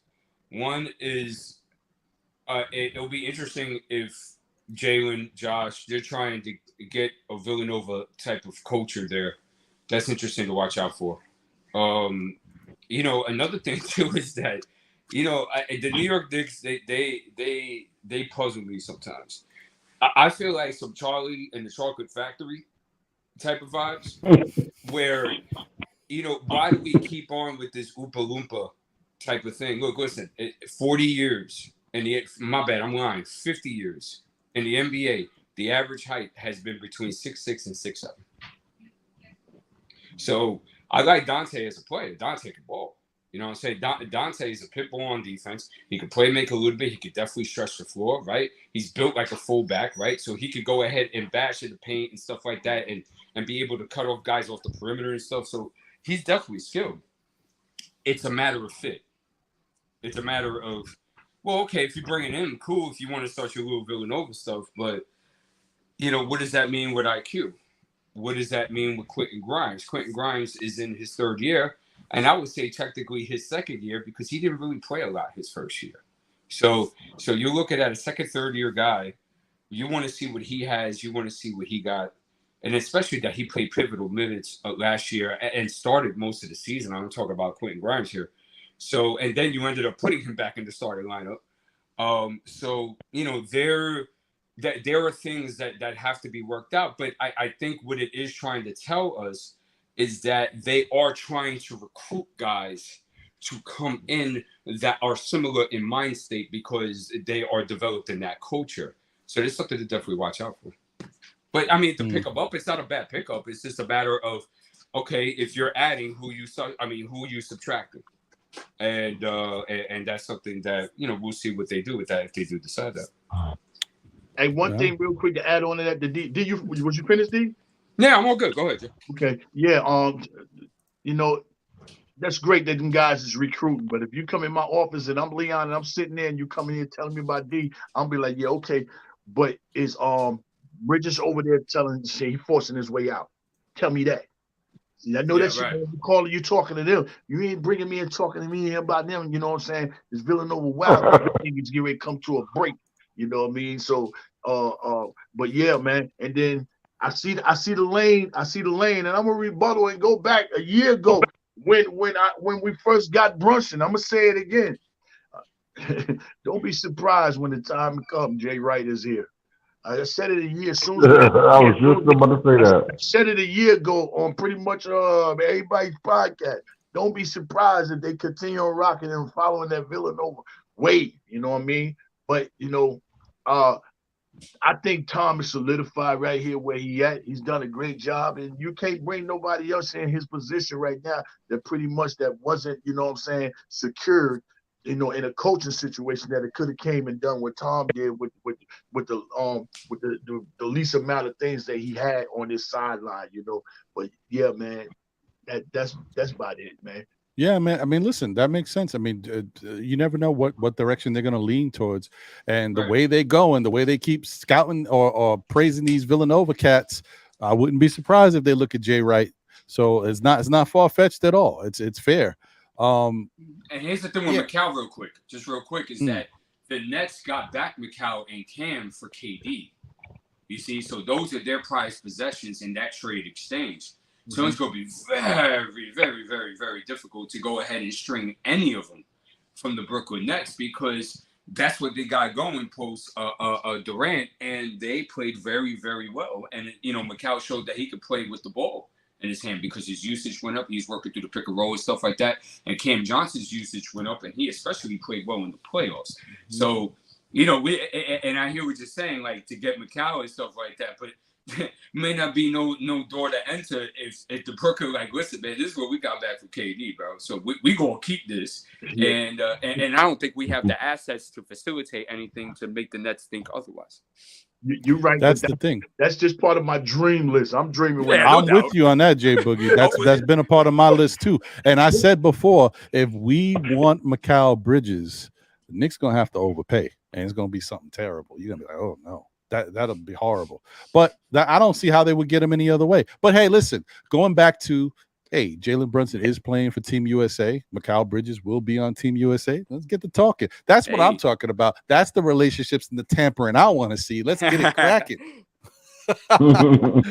But I mean, listen, if you're gonna be worrying about relationships, at least make it worth it. Right. I'm a Tampa. You're gonna hit me with the fine and all that. I'm gonna make it worth it.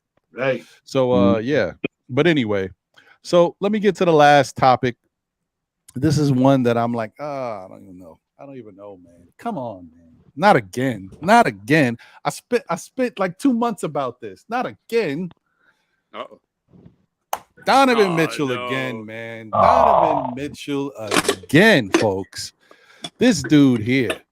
You know what I mean? Now, granted, if you're gonna revisit a player, 28.3 points per game, 4.3 rebounds, 4.5 assists, basically 1.5 steals, 0.4 blocks, 48% from the field, 38% from three, 86% from the free throw line. This dude's a monster. Okay. Now I know he got quiet when they play the Knicks and Jalen Brunson is around. It's like the boogeyman. Ooh, I get it, but still, again with this. Now they're talking about will the Knicks offer up a trade for Donovan, and is Donovan inching closer to saying he wants out? I mean, I don't understand this at all. Personally, would I like Donovan here? Not as much as I did last year, but yeah, I'll do it. But I'm not a fan of this. First of all, I don't see Donovan asking out. But if he did, you gonna do this now when you could have did it last year? Like what? And put us through all this stuff. We could have already been rocking with you. Like why? Now I did hear. Now, mind you, I don't know how this happened, but I guess we all been doing it. Well, not all of us, but some of us have been doing it ever since this Cleveland series. I've been following some of these Cleveland podcasts as well. I know Tony Crow talked about it last week, but I've been following. I don't know. I guess it popped up that way. And they are definitely very concerned about that he wants to get up out of there, and they're not too happy. But, I hear that Donovan may not be happy with the direction that Cleveland is going, and he may not feel comfortable that they're not willing to make some changes to improve the roster. Even though they had a good team, they went into the playoffs with the #1 overall defense. They definitely had some good scoring on the team, but as you can see, when the Knicks boxed them down, they didn't know where to go. It was Donovan and Garland, and that was it. Like their bigs went quiet, and LeVert he had a good game, but he was inconsistent. Like they might need a little bit of a change over there. So, and I don't know if they're prepared to make any changes according to what they've been talking about over there. That may not be true, but I'm just saying that's what Cleveland people are talking about, that the organization is not really prepared to make a lot of changes. And maybe Donovan's not happy with that. I don't know. But what do you guys think about once again with this whole Donovan Mitchell thing? Wiz, what's your thoughts, brother? Yo, how tall is Donovan Mitchell? Get out of here, man. Get out of here, bro. Donovan said, I'm 28.3 points per game tall. That's what he said. There we go. But guess what? In this case, Donovan's wingspan and vertical athleticism makes him 6'7". Then his shooting makes him 6'8". His foul shooting makes him 6'9". Okay. His assist, his love for New York makes him 6'10". I'm just saying, I love Donovan Mitchell, man. I thought you was going all the way, Wiz. I thought you was gonna say after all that, his defense brings him back down to 6-1 I was or thinking something. the same thing. I was waiting for that. 5-7. But also, he was a Trojan horse. We schemed to let Cleveland get him, to sabotage Cleveland's playoff against us, so that we could get to the second round. Then he can try to come back to us. It was all a plan. It was all a master plan by Leon Rose to have that happen. So we didn't want to give Dallas all that stuff. Now, they drafted him, so he didn't want to ask him for his hometown because they drafted him. It looks bad. When we get traded somewhere you don't want to be. Let me tell you this. When the hometown boy doesn't want to play for his hometown team, why would a New York cat want to play in Cleveland? If LeBron James want to play in Cleveland, why would a New Yorker want to be? You ever been to Cleveland? Have you ever been to Cleveland? Yo, Jay Boogie. You ever been to Cleveland? Try to go to, I'm telling you, you got to drive like a few blocks to find a place to eat. You got to ask around for some place to hang out. Man, they probably got they probably got dial-up still. They probably have Wi-Fi. They probably still got dial-up. I'm just saying. Cleveland is a little bit behind. It's a little slow. It's not New York at all. Not even Chicago. It's not even Baltimore. I'm sorry. Cleveland's a little dead town. And the team is not fully supported. They're not sold out every night like in the Garden. And when you love MSG and you love the Knicks like he loves us, I mean, how many cats going to be on the team being like, yo, I love the Knicks, man. I mean, how many guys are doing that on another team? Well, mind you, he never said he loves the Knicks. He said he loves New York. Okay. There's a difference. He loves New York. Okay, he loves New York. Okay, but still, he's basically begging us, come on, please save me. Please save me. I know there's liabilities, but I'm going to do that, take that shot, again, within limits of how much it cost us. IQ, yes. Obi, I love Obi, bye. I'll give up Sims too. I'll give up Bitch. And I'll give up 2 picks. But I'm telling you, I love Donovan Mitchell's game, and I think he can do it in New York. I think he'll go off on some 40-point games, some 50-point games. Like every 10 games, going to put up some crazy numbers because you can't guard him and Brunson. You can probably beat them defensively, but you can't guard them. And then put up any kind of power in the center or forward can shoot.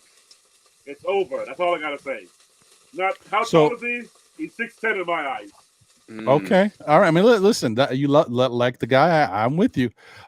But would you be okay with the Knicks giving up IQ, OB, RJ Barrett, and Mitchell Robinson for him?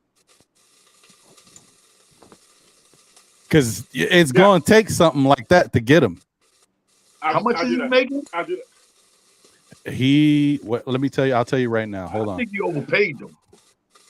He's not even overpaid. He's like in the 28, 20. So he's on the last 2 years of his contract. So he got a deal from 2 years ago. So he's making in 20s, like 20, 28, baby. He's making 32. Yeah, yes, overpaid. Okay. That's not bad actually. I mean, it's. I mean, listen. If you want, it's not. It actually, for what he does, it's not bad because I think Beal is making more money than him, and Beal don't put up Donovan Mitchell numbers. But yeah. Look, I don't know. Let me move on. Corey, what's your thoughts on Donovan Mitchell? Yeah, I'll holler at you at free agency, bro. I hear that. I'll holler at you at free agency. You want to be in New York? Hey, come on. I'll holler at you at free agency. I'm not even going to be going back and forth with this dance with you and another set of GMs. Because like you said, and Jay Boogie said this last year, he said, dude, if you really want to be a Knick, force your way to New York. I remember you saying that, Jay Boogie. Yep. So, therefore, I'm good on you, man. I'm not doing this song and dance with you no more, man. Are you serious? Ruin my summer again?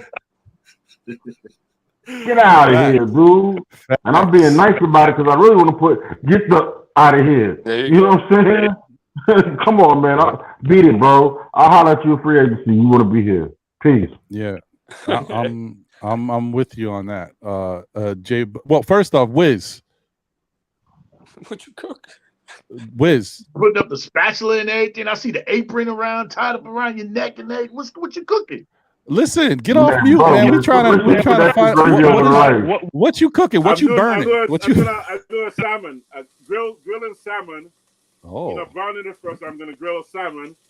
My wife made she made some kind of stuff on there. I gotta put on there. Normally she makes it for me, but she's out somewhere right now. Oh man, the salmon go burn. No. Oh, here we go. You still smoking in the background, right? Oh boy. All right, Wiz. Listen, if it get too smoky, I'll call you. I'll call 911. I don't know where you live. Just follow. Come on, still Knicks fans, and follow Wiz.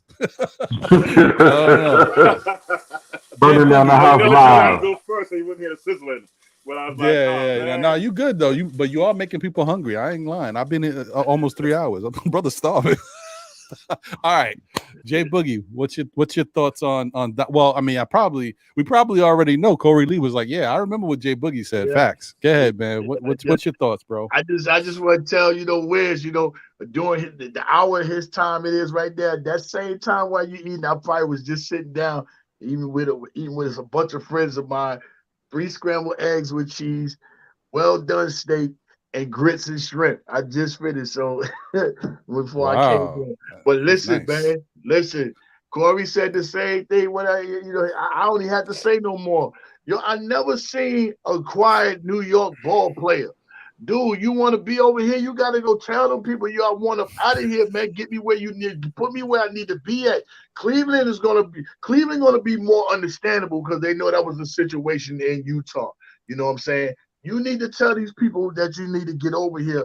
And, don't make me put out that footage because, I got the footage, you know what I'm saying? My man, you saw him, dancing to the Jay Boogie, you know what I'm saying, intro anthem. When I said New York City, the time is now, they say he was in there like this, rocking to me on the Jumbotron. So listen, dude, you already know what it is, but you got to force yourself up out of there. Or stay over there and be a Bone Thug in Harmony, you know what I'm saying? And stay over there with them guys, one pizza place, you know what I'm saying, in the city. Wow. You know what I'm saying? They ain't even got McDonald's. They still got Burger King. You know what I'm saying? They got free Subways on restaurants. Stay over there. And I ain't throwing darts and shots, man. But if you want to get home, dude, you got to tell me, man, I came here because I was trading. I really call Leon and see if you can make it work, man. I'm not really happy. They're going to get him up out of here, man. You know what I'm saying? But, I can't do another summer of this song and dance, swing and ring around the rosy, you know what I'm saying? And all that there. Get over here if you want to get over here. If not, stop being up in there. I wish I know who's the one that keep putting them up on the internet in our jerseys and all this and that. Stop doing that, man. Stop doing that. Because it ain't from Cleveland. It's somebody in New York organizations doing that. Not the New York Knicks organization, but the New York fan bases that's doing that, saying, where do you, Donovan, want to come and putting them in a jersey and everything? And man, get right, man. Get right, man. It ain't me. I'm just doing this for stat purposes, okay? No, it ain't me. I know it ain't me. But I'm just saying that picture right there looked like somebody for the Knicks said, "Yo, let me put this over there and entice these people a little bit more." Man. I wouldn't doubt it, man. They love stirring it up, man. But he do look good in the blue and orange. But that's not what we're talking about here. That jersey right there. That was clickbait, bro. That was clickbait, bro. Yeah, that's not even his size. That's a wrong jersey number. Yeah. This is just somebody put him in a jersey. That's all it is. You know what I'm saying? You all out of bounds. You know what I'm saying? You go put him in Jalen Brunson's jersey. You know what I'm saying? Come on now. Oh man, listen. Let's whatever. B, what's your thoughts on Donovan Mitchell? I'm with Corey, and this is some nonsense and foolishness. I for those that are in for it, what happened? What happened to that New York state of mind, man? What happened to that heart, blood, and soul where we used to hang our hat on defense, pit bulls, blood, sweat, and tears? Y'all want to keep on bringing in these marshmallow, fluffy cake, big dudes that walk around with a chihuahua type of. I don't get it, and clutch numbers have always been an issue with him. Why am I bringing in somebody that's not going to perform in the clutch? I got enough of the roster that does that right now. Why would I do it? Right? And then also, too, I got to go ahead and think about as well that, I know Wiz wants to, give him, like the ooze from Teenage Mutant Ninja Turtles, right? And then he's 6'10", but he's only 6'1", and he can't play defense. We need defenders. And bringing him in, regular season, it'll be great. But as you guys have learned, and I hope some of y'all have learned, there's a gigantic difference between the regular season and the playoffs. That's we wasted time with this, y'all. I think we should be going to greener pastures. Hey man, listen, I'm not. Look, I can't be mad at anybody's thoughts with regards to Donovan Mitchell after everything we went through last summer, and just understanding that he's just not this type of player that is going to do everything that we need. Can he do one thing very, very well? And maybe it's enough. Who knows? Maybe Brunson is the pit bull, and Brunson is the guy who we're going to depend on when we need a basket, and Donovan is the guy we go to when things are rolling. I don't know, but I just don't see it. I will tell you this. If I'm with Corey, if I'm going after Donovan, it's not going to be now. It'll be 2 years from now. However, I don't know if the Knicks want to wait 2 years. I think Leon, first off, I think – I want to say Leon. I think Leon really is mad that he messed that up. And it's not that he messed it up, but he just wasn't willing to bite the bullet and play into Danny Ainge's games. He was like, Danny Ainge is trying to get me out here. I'm not willing to do it. I'm going to say this, and we'll see what he does. And, Danny Ainge went another way. And I think that still kind of probably bothers Leon a little bit because, he could have had Donovan here. So I don't know, guys. I wouldn't be surprised if the Knicks definitely go out there and do something that they probably should wait to do, but they don't want to wait. You got Tibbs here who's on a 5-year contract. This is going to be year 4. So technically, if you want to get Donovan when he's ready for free agency, that'll be the end of Tibbs, right? So you would have to re-sign Tibbs. So you might be looking for a new coach. So it goes back to that whole D points this out a lot with the window. Yep. These 2 years might be the window. I don't know. I wouldn't be surprised if the Knicks do something crazy and try to go get him again, but then you wind up messing up your team because you're going to give up a lot of your assets for him, and then you got to figure out how to fill out the rest of the roster. I don't know. I don't know. All this stuff is driving me nuts. Talking about Cat, talking about Donovan Mitchell again. Then I got to worry about like Chris Paul and him. I don't. Oh, y'all talking about Cat today? Yeah, we talked about him earlier, man. This glad stuff I is missed crazy, that one. bro. I'm glad I missed that episode. Boy, I'm so glad I missed that conversation too. Yo, dude, it's me and Andy both said he's too soft, he's too expensive. Not gonna do it. But I'm gonna say if Donovan can be gotten for pieces we want to get rid of, or okay, we get rid. If to switch IQ out for Donovan with Fournier for salary match, and drop Obi, which they may want to have, and then a couple of picks, I think that's worth it because IQ and Donovan. No way. Wiz, there's no team that's going to agree to that. No way. We as a Knicks fan, Wiz, I would love that, but no. One, I don't think. You know how we say Obi, you could throw Obi in the trade. Obi can be thrown a lot of places. I don't think Obi works for Cleveland. Cleveland's worried about their guys right now. First off, Mobley's going to be great, but shoot, what's the center's name again? Jarrett Allen. Jarrett Allen looks soft out there in the playoffs, so they revisiting that Jarrett Allen situation. They're not bringing in Obi. But I will tell you one thing. I think if they trade Donovan, I'm telling you right now, they gave up a lot to get Donovan, right? But they still kept some pieces. But if they trade Donovan Mitchell to the Knicks is giving up at least Mitchell Robinson, R.J. Barrett, and I don't want to keep naming. Right, and the picks. Well, see, you know what? I'll give R.J. Mitch for Donovan. I give R.J. Mitch for Donovan.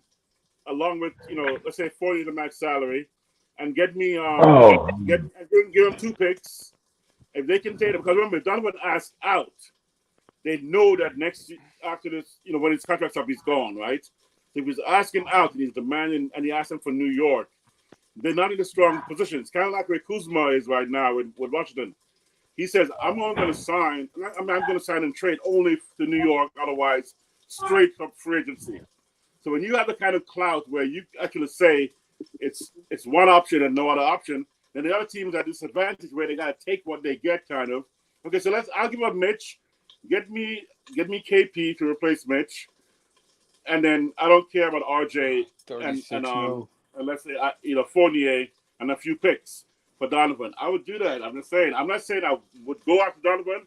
I'm saying if Donovan asked to be here, and we got enough leverage to go, here's what we're going to offer you, and it's within reason, I'm going for it, man. I'm sorry. I want to knock down no question asked 3-point shooter, and Donovan is that, who also penetrates with a vicious. I mean, he's a New York driving kind of point guard.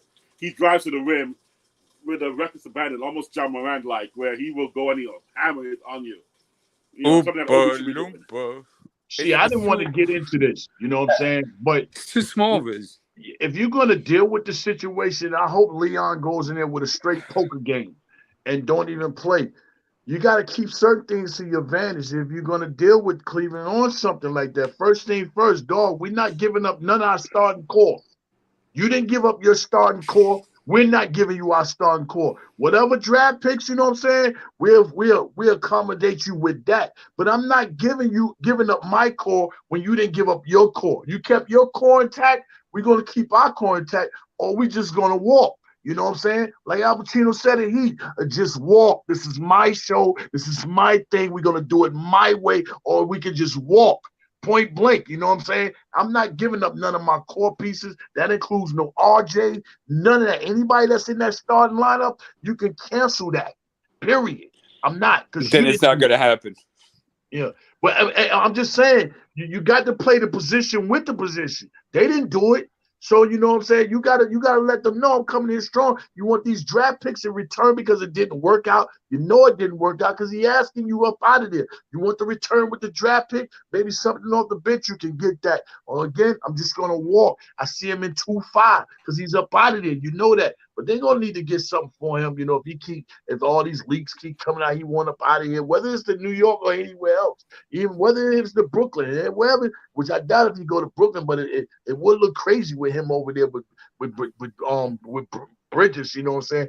But still in all, man, you got to play hardball with these guys, man. I'm not giving up nothing just to give it up, you know what I'm saying? But the next time somebody do come available, I'm swinging for my swing. I'm not going to allow somebody else to come in and steal when I thought nobody else was looking. Cleveland was looking, and Leon didn't think nobody was looking. And that's how we got backslid upon. And he didn't think nobody else had anything to do with coming to get him. It just didn't work. But Cleveland snuck up in there and did what they had to do. So Leon, next time when he in a position for somebody that, you know what I'm saying, he wants, he's going to mash the gas by any means and give him whatever, you know. But I hear you. I mean, listen, Jay Boogie, I'm with you. It's fair. You don't want to just gut your team for a player. It didn't work out the last time around, but now it's being revisited possibly. But in fairness, at the time, overall, I mean, I don't know now, but at the time, it seemed like overall talent-wise, Cleveland just had a little bit more pieces to be able to do that. For us, if the Knicks want to make a trade like that, our starters are where our talent really lies. They're gonna have to be, somebody's gonna get included in that. Now, I will say that I might have been reaching a little bit earlier when I said it's going to take all these players and the picks. It will take players and picks, but it may not take 4 and all this stuff. I could see whether or not the Cavs want it or not, that would go back to Donovan Mitchell. Donovan Mitchell got to put the pressure on. Donovan Mitchell can't just be like, oh, well, you know, whatever. I enjoy playing at Cleveland and whatever. No, Donovan Mitchell better say, listen, I want out. Okay? Because that's the only way that is going to lower the price a little bit and make it realistic. If the Knicks offered the Cavaliers RJ Barrett, Emmanuel Quickly, Mitchell Robinson, and 3 picks, I think they could get it done. Yeah, but that doesn't mean it's going to happen. I'm just saying I think they could get it done. Don't the money still got? That's overpaying. No, because remember, well, I mean, yeah, you overpaying. Like you might have to. The Cavaliers might have to send somebody back to make the money match. Yeah, because Mitch makes 15, 16. RJ is going to be making 20 something. That's 35 right there. Yeah. They got to send something back. You got to make it work. I'm just saying, just contextually, the Knicks don't have to do as much as I thought, maybe, because I'm looking at what they gave up. They traded Sexton, Markkanen, and shoot, I forgot who else it was, and the 3 picks. They didn't give up astronomical amount to get them, but they gave up a good package. Like, so, wait, hold on. They gave up an all-star and marketing. No, yeah, but okay. Well, we don't have that to give up. We don't have that to give up. Yeah, he won't. That dude won't nowhere near like what he got right there, what he was this year. And RJ is an all-star next year in Cleveland. Agbaji. That's the other name. Yeah. Right. So, which, I mean. Let's drop RJ. Let's see. They need Mitch, right? Center. They need Mitch. IQ would be a replacement somewhat, kind of, as far as a guard. We sign D-Rose, get on D-Rose to write off and drop and get the salary money back. And then give him what they gonna do with Jared Allen, bro? Then now they're gonna do Jared Allen makes about $22.5 million. They could trade Jared Allen somewhere else. Right. That's and that wouldn't be our problem. Yeah. I've seen Jared name mentioned in a 3-team trade. That's what I'm saying also. Brooklyn and Dallas and Cleveland. I saw his name mentioned in something. Right, so let's do a multi-team trade as well. We can do a multi-team trade as well. We get a 3 or 4-team trade, bring us into that mix, and then they can find a way to fit it all, and we can get them, and they get Mitch, they get IQ, they get some of our picks or the protected picks. Let's say give them the Dallas pick, the Washington pick, Detroit pick, and one of our unprotected. I mean, that's a lot of. I mean, that's just a decent amount. I'm just saying, it's a lot. It may even be a lot, but I'm saying let's kind of do that. But either way, I'm not saying to go after him, but I'm saying if they ask to come here and they actually ask him to get out, they have less leverage. We have more clout to try to push him and squeeze them. And what we want to do is get those 2 guys back there, get us a stretch, big like KP up front. We got Julius, and then all we need now is a forward, which I think there are forwards out there that can be had for decent salary. You guys I don't know. I'm not about you want to talk about Kuzma, those guys. Talk about guys with decent salaries, or flip or try to go after Cam. Cam right there. The guy can move from Brooklyn to Manhattan real easy. It's just jump on the subway. I'm getting ready to jump off right here, Ron. Got a couple of calls coming in. I need to take. I've been putting them off, you know what I'm saying? But I need to take the calls, man. Appreciate you, brother. Y'all great men. Continue on having a beautiful weekend. You too, my brother. Blessings to you and your family. I hope everybody's getting healthier. The situation getting strong with you, Ron. And shout out to everybody in the chat. Hey, Court, you in Atlanta, right? Okay, I know that Queen's Day is coming in September. I know I will be down there. So I'm just letting you know. Oh, I'll see you then. You already know we always in the building. Queens, money. Queens get the money. Queens travel. Brooklyn stay where they at.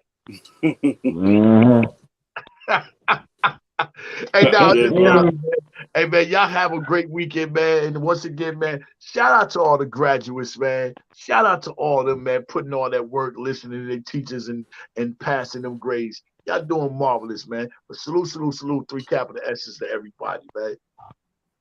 Yeah, appreciate you, brother. Appreciate you. No doubt. Now we got the Brooklyn Cats against the one Queens Cat. That's cool. Let's go. Well, I mean, but yeah, I'm starving, so I'm trying to get out of here myself. I ain't gonna lie to you, but yeah, man. I mean, look, I don't know what's gonna happen with that. I just felt like it's something that is starting to be revisited again. I don't know if the Knicks are gonna buy into all this. This is when you know that your team is on the map and the Knicks are a team that is starting to be used in a lot of conversations. And it is what it is. So I wouldn't. I want to say one quick thing. You know, Knicks fans. Knicks, the organization. I'm talking to Leon Rose if he's listening out here in the metaverse, bro. Wait for free agency if he wants his cat. Just wait. Negotiate a deal. If he wants to be here, then we'll deal with him then. If not, man, come on, man. This is like trying to redate the chick that turned you down the first time. Nah, I'm good. Facts. I hear you. Well, I mean, listen, I think that there's just gonna be a lot to this off season. I just want to let it play out. And the point of me talking about it now is because I don't want to have to continue to talk about it later. So I'm like, we'll see where it goes, man. I'm like, I don't want to stress myself out. I stress myself out for 2 months. Let's stop ourselves into this roller coaster ride and watch where it takes us. I'm with you 100%. And guys out there, smash that like button for the show. Appreciate you guys for tuning in. This has been another good show. With everything you would expect with the cast of characters on this panel. It was definitely fun. Ed, I appreciate you, my brother, watching from the Philippines. Thank you for being here. Listen, and I want to say this to all my Filipino brethren out there because they held me down last year. They showed me mad love. And I know, they love Kai Sotto. You got to understand, people are still in the guessing game with regards to him and his skills. We don't know exactly what to expect yet. Some people aren't ready for anything that's not proven. And then there's others like, I'm big on development. I'm also good on, seeing the young guys come into the game and see what they can do. But it's going to be tough. So I hope that he has a good showing with the Knicks. But we'll see what happens, man, because, the NBA is fast and he's got to be ready. But thank you, Ed, for tuning in. I appreciate you. And to the rest of the Filipino brethren. One quick thing. I'm sorry. Hey, come check me out. Come check me out tomorrow morning, 10 o'clock. You know what I'm saying? Me and my man Bully. We be rocking 718 boys. Come check us out. We on the Blowing Spears Network. You know what I'm saying? Love to have all of y'all come through. You know what I'm saying? And Ron, you're more than welcome to pop up whenever you want to, bro. Appreciate that, brother. Thank you. Dope. Definitely. And like I said, I went from 718 to the 818. I went from Brooklyn to Studio City, East Coast, West Coast. Keep the 118 in the town. You're not invited, Weird. You're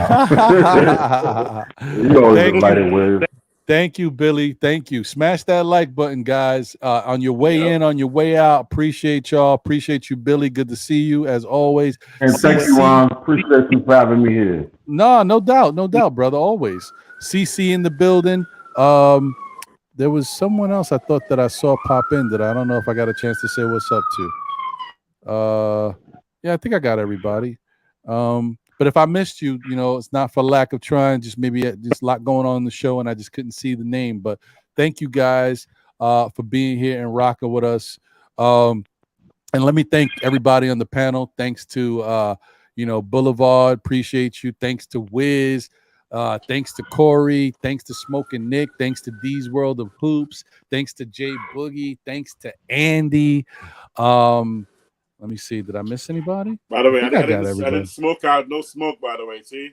You did a good job, bro. So not only do you keep the house intact, but you could probably eat whatever you was doing there. So that's good. Good. It's tuna tartar. That's what he's eating now. Good job, man. Good job. Hey, listen, thank you guys once again, man. Listen, this off season hasn't even really started. There's gonna be a lot to talk about. All I want to say to my fellow Knicks fans is don't fall for the okie doke. Don't let them drag you down and all the hyperbole and all that stuff. Make it seem like everybody wants to come to the Knicks. It ain't how it is. It's never been that way. We're gonna wind up with the guys we want to wind up with, and we'll see how it plays out. But don't fall for everything because everything's look now all of a sudden Cat's name, he's gonna get traded in the next 2 to 3 weeks. Watch the Knicks get all thrust upon it. Yeah, the Knicks are gonna be a team that no. I don't want to see nothing. I want to hear nothing until something happens. Let's leave it at that. But anyway, guys, thank you guys once again for tuning in. Shout out to D's World of Hoops. He's going to be going on tomorrow at 12. I think you put that in the chat. You already heard Corey Lee say he's going to be going on with Bully tomorrow. Is it 10 a.m.? 10 a.m. Right before Old School Knicks. Okay. So there we go. And definitely check out Smoking Nick on his channel for his content whenever the next time he drops something. It's been a great show. I appreciate y'all for always being here and rocking with me and showing love and showing support. Listen, we here together, we stronger together, and let's keep building. Let's keep building. Let's go. All right, we out of here. I appreciate y'all. Take care. Have a great rest of your day. Wiz, eat that food. Enjoy yourselves. Corey, always a pleasure. I'll catch y'all. Peace.